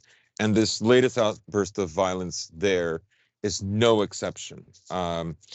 There's a guy named Theodore Shubat, Shoebat. He has a link to his website on YouTube. I have not looked at it. Use discretion, but you're going to see torture and beheadings and that kind of stuff and executions, right? This is why literally now the capital of Artsakh or Nagorno-Karabakh is completely empty. yeah, Whereas they had Stefankert, this. there was actually footage the other day of the strikes that were being used against the military facilities there, and in just a Ukrainian level of brazenness, the Azeris actually accused the Armenian armed forces of shelling positions in Artsakh It's and disgusting. in Stefankert. And And there's even a story that a small unit in a like in a small SUV. We don't know how many were killed, but Russian peacekeepers that were in that area, their truck was or SUV was hit. Um, at least 2 members died. Now, Azerbaijan formally apologized, and the commanding officer was removed of his duties. He's no longer serving in the military anymore as a result. But the story is that it's hard to substantiate this. I don't know. But the story on Telegram channels is that they saw some of the summary executions and tortures that the Azeris were committing on Armenians.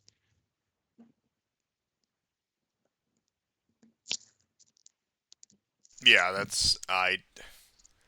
I The believe that. Azeris claim that they didn't know it was Russian. The Russian side, they say that they would have known. I don't know what to say. It's Yeah, I mean, I'm inclined to believe it. Of course, I would need to see evidence before I actually would co-sign that, but perhaps my own biases coming through it sounds believable enough. But I mean, really at the core of this, and I am repeating myself, but I do think a lot of it does bear repeating, is that Azerbaijan in the past 30 years has made itself virtually untouchable from any angle. So, I mean, barring the Iranians, who are the only ones that seems are actually willing to posture against them, but they are a hub of particularly natural gas pipelines, to a lesser extent oil pipelines, which Europe, in their current dispute with the Russians, aren't going to touch that.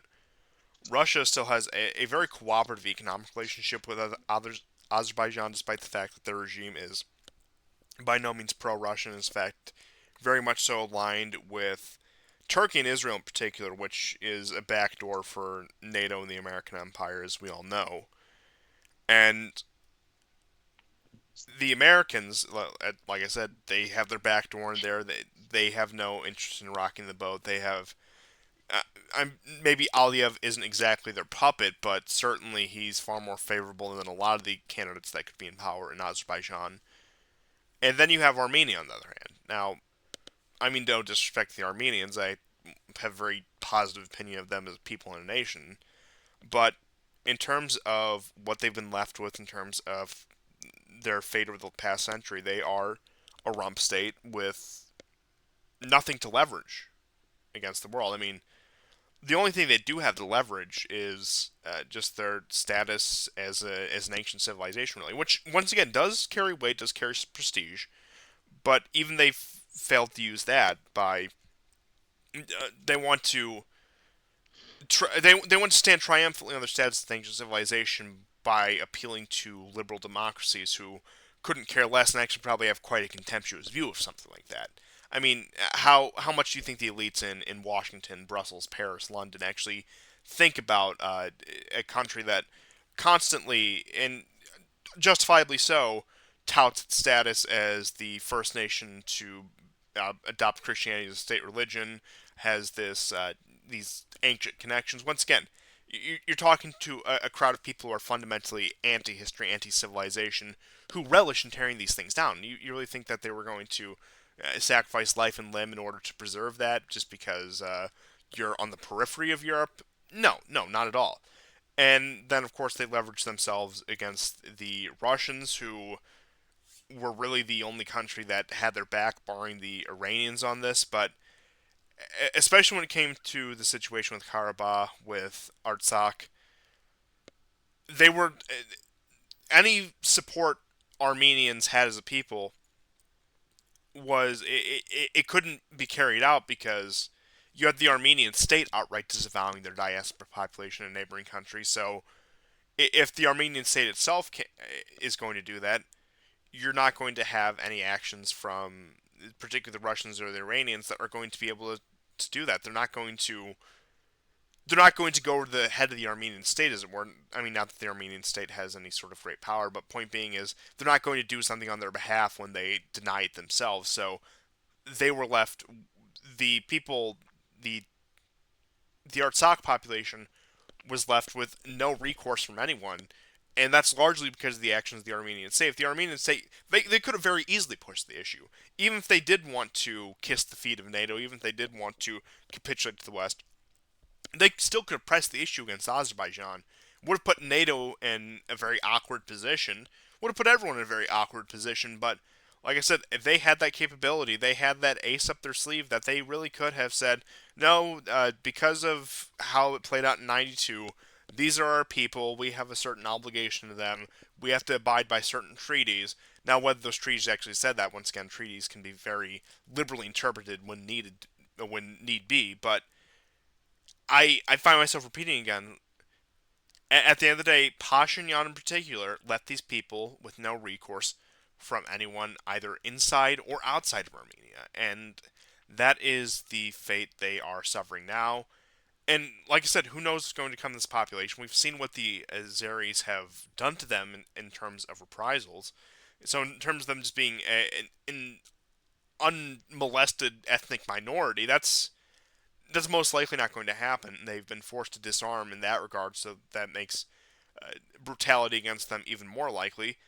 And on top of that, you have an Armenian state that is not willing to take them in. What are they going to go to seek refuge in Iran, another neighboring country? Are they going to try to apply for asylum somewhere in the West? Try to go to Russia? Russia also has a very large Armenian diaspora population, which I'm sure that these people probably have connections with the diaspora, whether that be in Armenia proper, whether that be in the West or even some parts of Levant or Russia. So I'm sure many of them do have a way out. But in terms of the ones, I mean, just given the nature of Armenia, they probably do all have connections to some sort of some sort of other wing of the diaspora, as it were.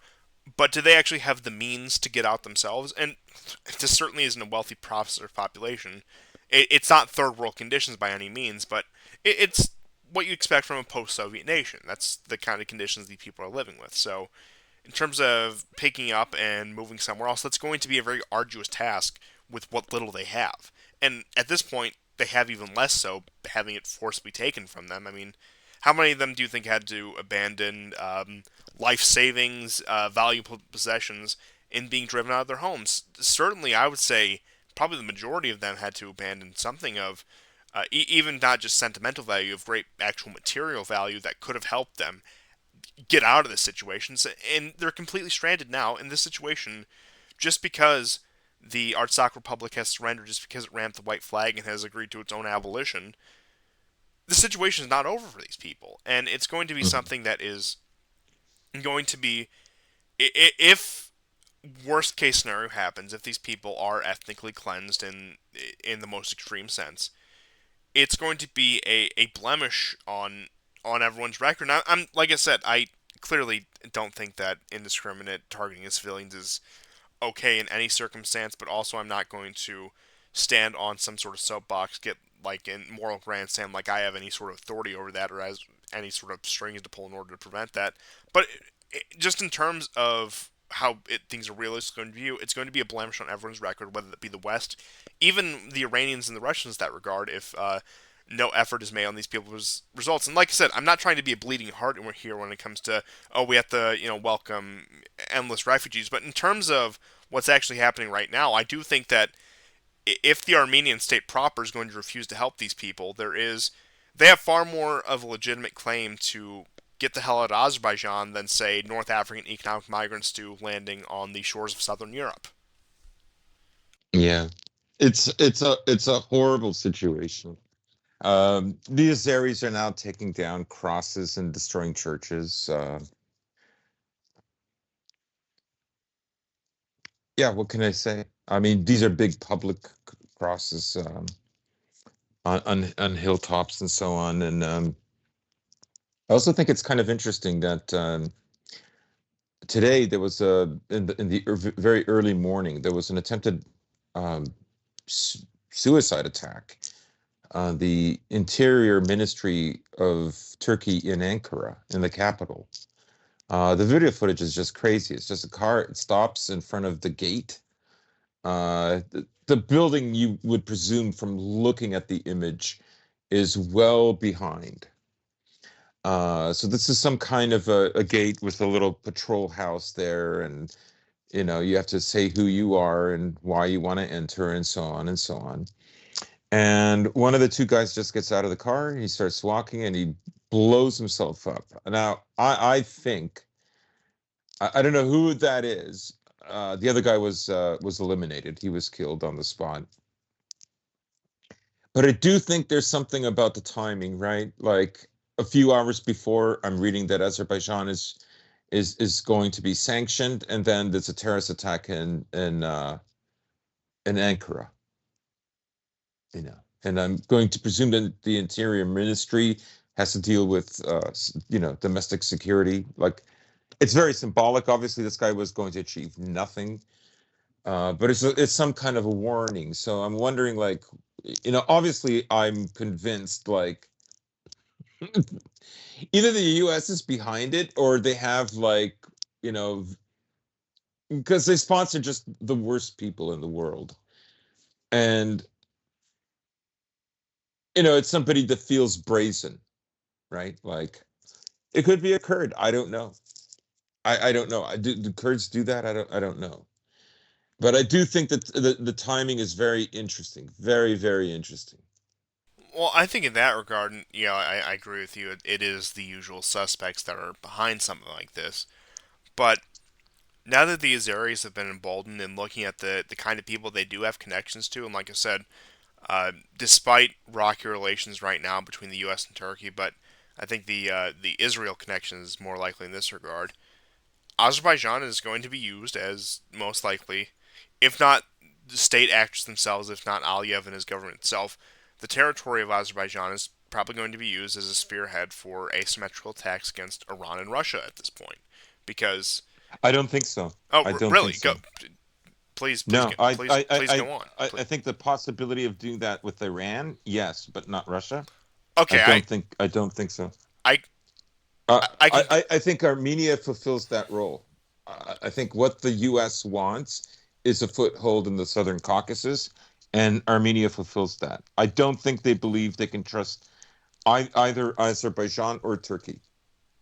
Okay, I can see that, but I.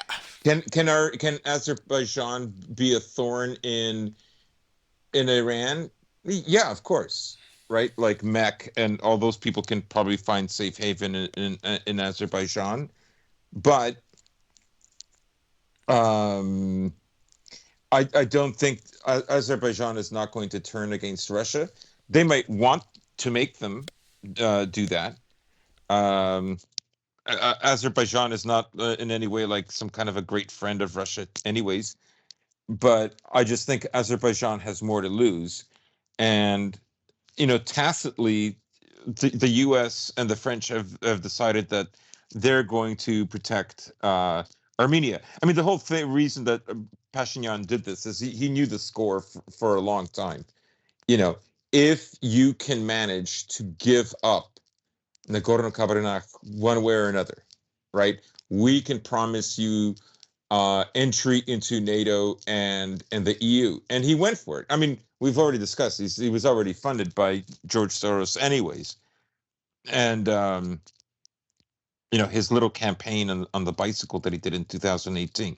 Armenians fell for it, especially diaspora Armenians, which overall in the West they tend to be liberals because you can't get like you have to be liberal if you live in the West in order to get funding from that government, right? And that's what Pashinyan is. Um, I mean, what America wants in the South Caucasus is like they want a foothold, but they want also to be able to use that full foothold to determine what happens in Russia as well as Turkey and Azerbaijan. Because I don't think they're happy with what they're doing. Okay, yeah, If America had it hit its way, Turkey would have allowed all kinds of Navy vessels to NATO vessels to come into the Black Sea, and it would have done it would have halted trade. It would have done a lot more. Um, okay, yeah, I agree with you in that regard, and I do think in terms of more so against the Iranians, it's going to be used as a foothold as that, and maybe not necessarily like the state actors in Azerbaijan, but the territory itself is going to be something that is going to be a nexus for a lot of, let's just say, underground operations, just because of what it is. It's going to be something of an in between. It's going to be something of an in between ground for, I would say, like an underground war. That I'm talking like intelligence ops here in terms of that. And yeah, I mean, look, we all know that the Mossad is embedded all hell in Azerbaijan just because of their connection to I Israel. believe Aliyev's wife is Jewish, anyways. Of course she is. Of course she is.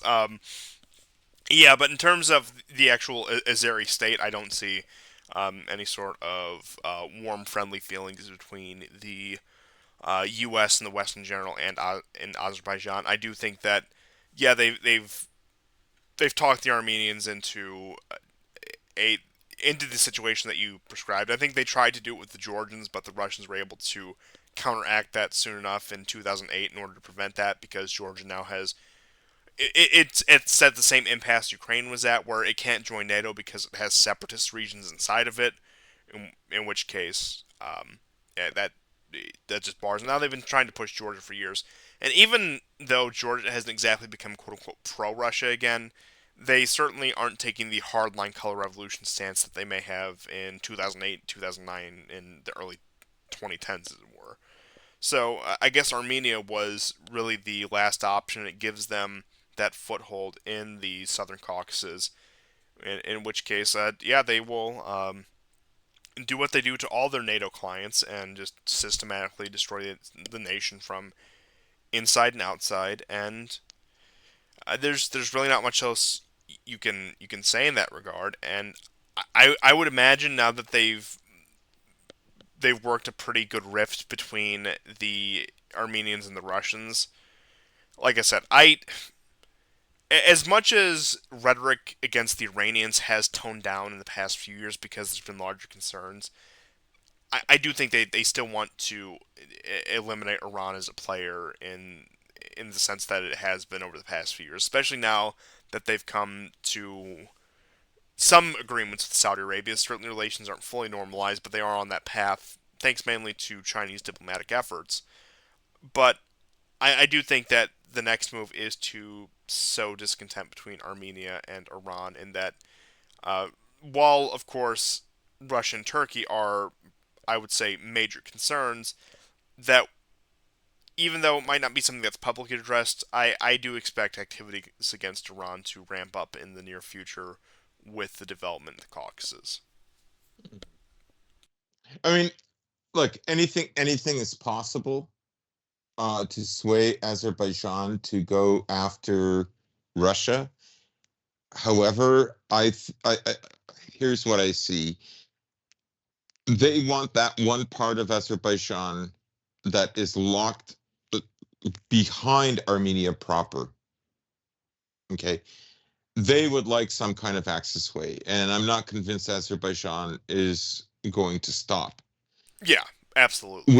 With America and France there, it's going to be a very hard sell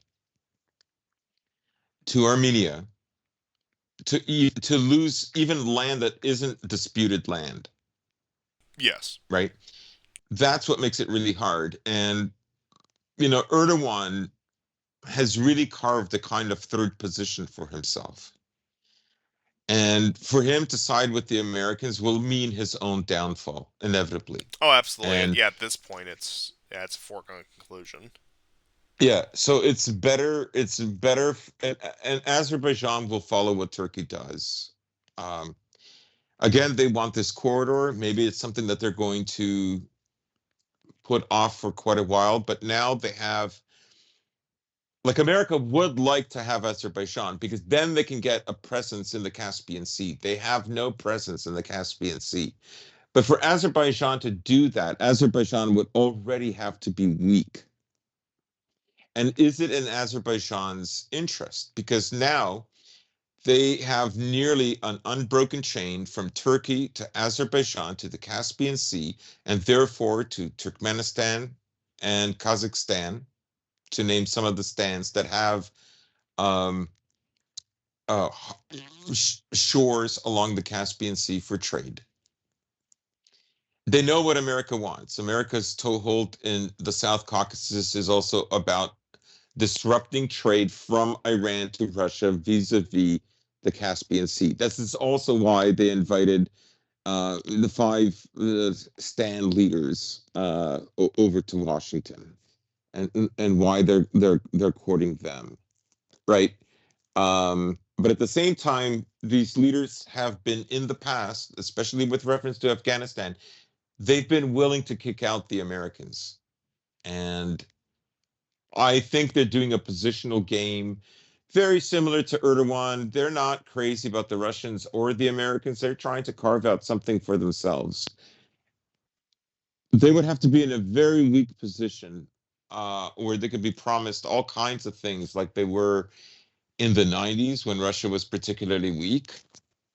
And I just think, the situation has changed, and they see that Russia is probably someone easier to negotiate with and more money can be made. There's less that America can offer them, in my opinion. That does seem to be the main problem as of late. And like I said, I would agree with everything that you said, and I don't see these areas flipping anytime soon, especially considering the position of Turkey. And as I said before, these areas, at least in the Caucasus in particular, and of course a lot of their actions are influenced by Turkey, and no doubt about that, they have put themselves in something of a kingmaker position. They can make those key decisions, and while they're not untouchable, going against them, it's one of those things that you have to have a comprehensive plan if you're going to completely get these areas in your corner. But yeah, them drawing knives against either Russia or the West at this point. It's as you were saying with Erdogan in particular, they have carved out for themselves a comfortable third position, and they have made themselves into once again something of kingmakers, and there's Yeah. not much you can do given current circumstances to dislodge them from that situation, which is why we saw the events. I would say particularly with Karabakh play out the way they did because. I mean, not only did you have the outstanding issue of Armenia having a diaspora population it ostensibly pledged to defend, and now that that situation is eliminated, you also did have this main contention from a very valuably placed country, as it were, Mm. and that has also been ceded to them. So it does look like that, yeah, people are trying to make concessions to this, and while you do get the posturing right now and the pro-Armenia posturing, Azerbaijan is a prize that they do not yet have. Yeah. It makes perfect sense for the Turks and the Azerbaijanis to choose neither side. Because if they choose the side to destroy Russia, they're not going to get the spoils of Russia. It won't happen, right? So they have to deny that and work with Russia in order to maintain their position. That's why they're valuable. Um, um, but once they give up that sovereignty, then it's over for them. Absolutely, and like I said, I take no contention with what you said. I think you actually summed it up quite concisely, and it the Like Iran is a different matter. yeah, absolutely. But the Caucasus, it's what was a relatively stable situation up until a few years ago is now becoming, I would say, a powder keg. Not on par with Ukraine, but not actually not even close to Ukraine. But it is becoming a potential area of open conflict once again, and especially with the pipelines. And I don't know, perhaps you might see a Nord Stream style sabotage with some of the pipelines that run through the Caucasus, or at least attempts to that, because Hmm. Hmm. I mean they've shown they're willing to do that before with Nord Stream in particular. So industrial sabotage in that regard is certainly not out of the question. But it becomes yet another theater that Russia has to worry about, even if these areas haven't been fully compromised to the point where they are in the Western camp. You still do have the very fickle Erdogan and his proxies in Azerbaijan that, although he's not going to side with the Americans at this point, because as you said, that would certainly be his downfall. Well, actually, in Erdogan's own words, I trust Russia as much as I trust the West. He actually came out and said that this week. And it's been this Mm. position where I guess we're right back where we began just several centuries ago, where it's the Southern Caucasus are firmly within Turkish grasp, and that's probably not going to change anytime soon. And in order to have any leeway there, you're going to have to make a deal with the Sultan, as it were. Yeah, I mean, it's very much like the wars for Crimea in the 19th century, right? Like Turkey wants that. Britain and France are willing to help Turkey in order to take Crimea because they can't live, particularly Britain, they just can't live that Russia should sponsor, and so they just prolong the domination of Europe by Turkey on Christian nations. They're garbage. Um, Many of us in the Balkans have never forgotten that or forgiven them for it. Um, so Turkey's now in a position where it knows it's never going to take back Crimea. Erdogan is fully aware of that. Then what is it that Turkey doesn't have some claim to something anymore that it believes it's theirs, that they can take back, that they need the West to give them? And then that goes also for Azerbaijan, right? They don't need the West to accomplish these things. And um, what is the West going to, what are they going to offer them, Oh, there's nothing they right? can, and it's Yeah, the West has once again walked itself into position with one of its most strategically significant, at one point would have been considered an ally, where yeah they have nothing to offer Turkey, and as you said, regardless how you feel about them, 2016 was a point of no return where they they once again made an enemy out of Turkey. Where okay, maybe enemy is a bit of a stretch at that point, but they have made Turkey into an unnecessary problem, and it's they've in their attempts to actually resubjugate them, they gave them outsized influence that we're going to have to deal with for the next several decades. And Mhm. Erdogan once again has maneuvered himself into a position with the legitimacy of having just one re-election just a few months ago. I believe that was in April, May.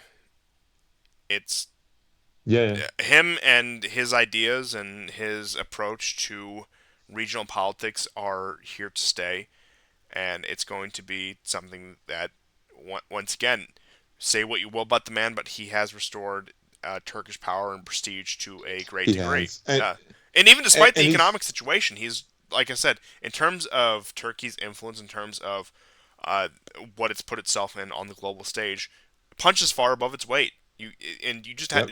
objectively have to admit that. Yes, absolutely. And Erdogan is never going to trust the U.S. after them trying to assassinate him in July 2016. For that matter, he can't even afford Aliyev to like play any games with the Americans. Aliyev himself would have a difficult time trusting them. Like, of course, they have a situation with the Israelis, and they're always probably going to be susceptible to espionage and all that kind of thing. But Erdogan cannot risk losing Azerbaijan, and Aliyev has to be cognizant that he too can be disposed of. And again, I come back to this terrorist attack in Ankara.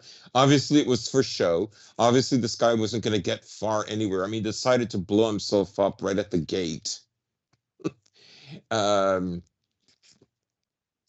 it was all for show. They knew that they were going to be monitored, and they just thought it was worth it. But it's symbolic. It's symbolic, and why should it happen now? I don't know what we're going to learn, but I don't think there were Armenians who did that. Oh no. I They're probably not Kurds. Who they are, what faction this is, I don't know. Maybe they're Gulen's cultists. Yeah, yeah. I mean, there's a Remember greater him? likelihood. Remember him? Yes, I do. How he supposedly orchestrated the coup from his Pennsylvania mountain estate or Yeah, whatever it was. And no, it certainly wasn't Washington. It certainly wasn't the Pentagon. It certainly wasn't Langley. It was Gulen from his mountain yeah, estate yeah, yeah. in Pennsylvania or wherever. But ultimately, I suppose the last thing you can really say about this is more things change, the more they stay the same. Where the situation, while Yeah. certainly technology, culture, in large part have changed, the fundamentals of what we're dealing with, the convoluted network of Turkish-based alliances and interests dominate the South Caucasus, and uh, I'll just say that we really missed our opportunity as a collective. As cringe as it's going to sound, I don't really think there's any way to put it, but in terms of European Christian civilization, we really dropped the ball in 1923 by letting Ataturk did what he did. So it's Yeah, yeah. yeah, that I mean, I suppose you can't change things that happened 100 years ago, but honestly, I say this completely unironically. Ataturk driving out the occupation force out of Turkey is one of the worst things that happened in the past 100 years. Yeah, I was just gonna say something. Never mind. Go, go on. If it's controversial, please do. It probably was. It just left me. Okay, fair enough, fair enough. But yeah, it's this massive pain in the ass that not only the West, Russia, everyone has to deal with called Turkey, and they excel at being a pain in the ass, and that's their entire foreign policy. And you know what? They're good at it. You can't take that away from them, but it doesn't change the fact that they're a pain in the ass towards everyone. But nobody can afford to kick them. Mm. It's yeah, that's the situation it finds itself in, and like I said, perhaps the most bitter irony of all is the fact that we're all just stuck in the same gridlock that we've been stuck in for the past 400 years at this point. Yeah, yeah. They could have been reduced to a much more insignificant power if Western Europe and the British had not acted the way they did. But here we are. Yeah, but those are the consequences we have to live with. Sometimes I shed a tear looking at French post World War One plan maps. Those are Mm. works of art. They are, and Yeah, yeah. I think anyone who watched this program and shares our view would have to agree that I don't know, whatever ideas were coming out of Paris at the time. You know what? Say what you will about the French, but those are some damn good maps. Um, it's a shame they never came to fruition, but that's all I had for this episode. Yeah, that's all I have too. But History Legends tweeted out like the progress of the front in Robotino. Because the one in Eurasian has been in standstill, honestly, since the end of July. But I sent it to you, and in a way, his tweet summed up what I was trying to say. Like, because my comparison was like from August Yeah, 31st let me to get that. October 1st, but his is from September the 18th to, and he's using Deep State map. This is a Ukrainian map. Yeah, I'll get that in just a second here, just so everyone can see. Um, The other admission that's happened is Danny Love has said that a strike that happened in the early part of this past week, where they were creating missiles, where they were manufacturing missiles, had indeed been struck by the Russians, which was an interesting admission. that it is. Yeah, like I said, the Ukrainians will always find a way to spin it that if they're winning, it's time to increase aid. If they're losing, it's time to increase aid. No matter what happens, just make sure Zelensky It's always, has enough money to let's just say go on another coke binge. Let's just be completely blunt about it. But that's all I had. yeah, I mean, it's just like I do think that the Democrats want to be in power, even if it's not going to be Biden who's running.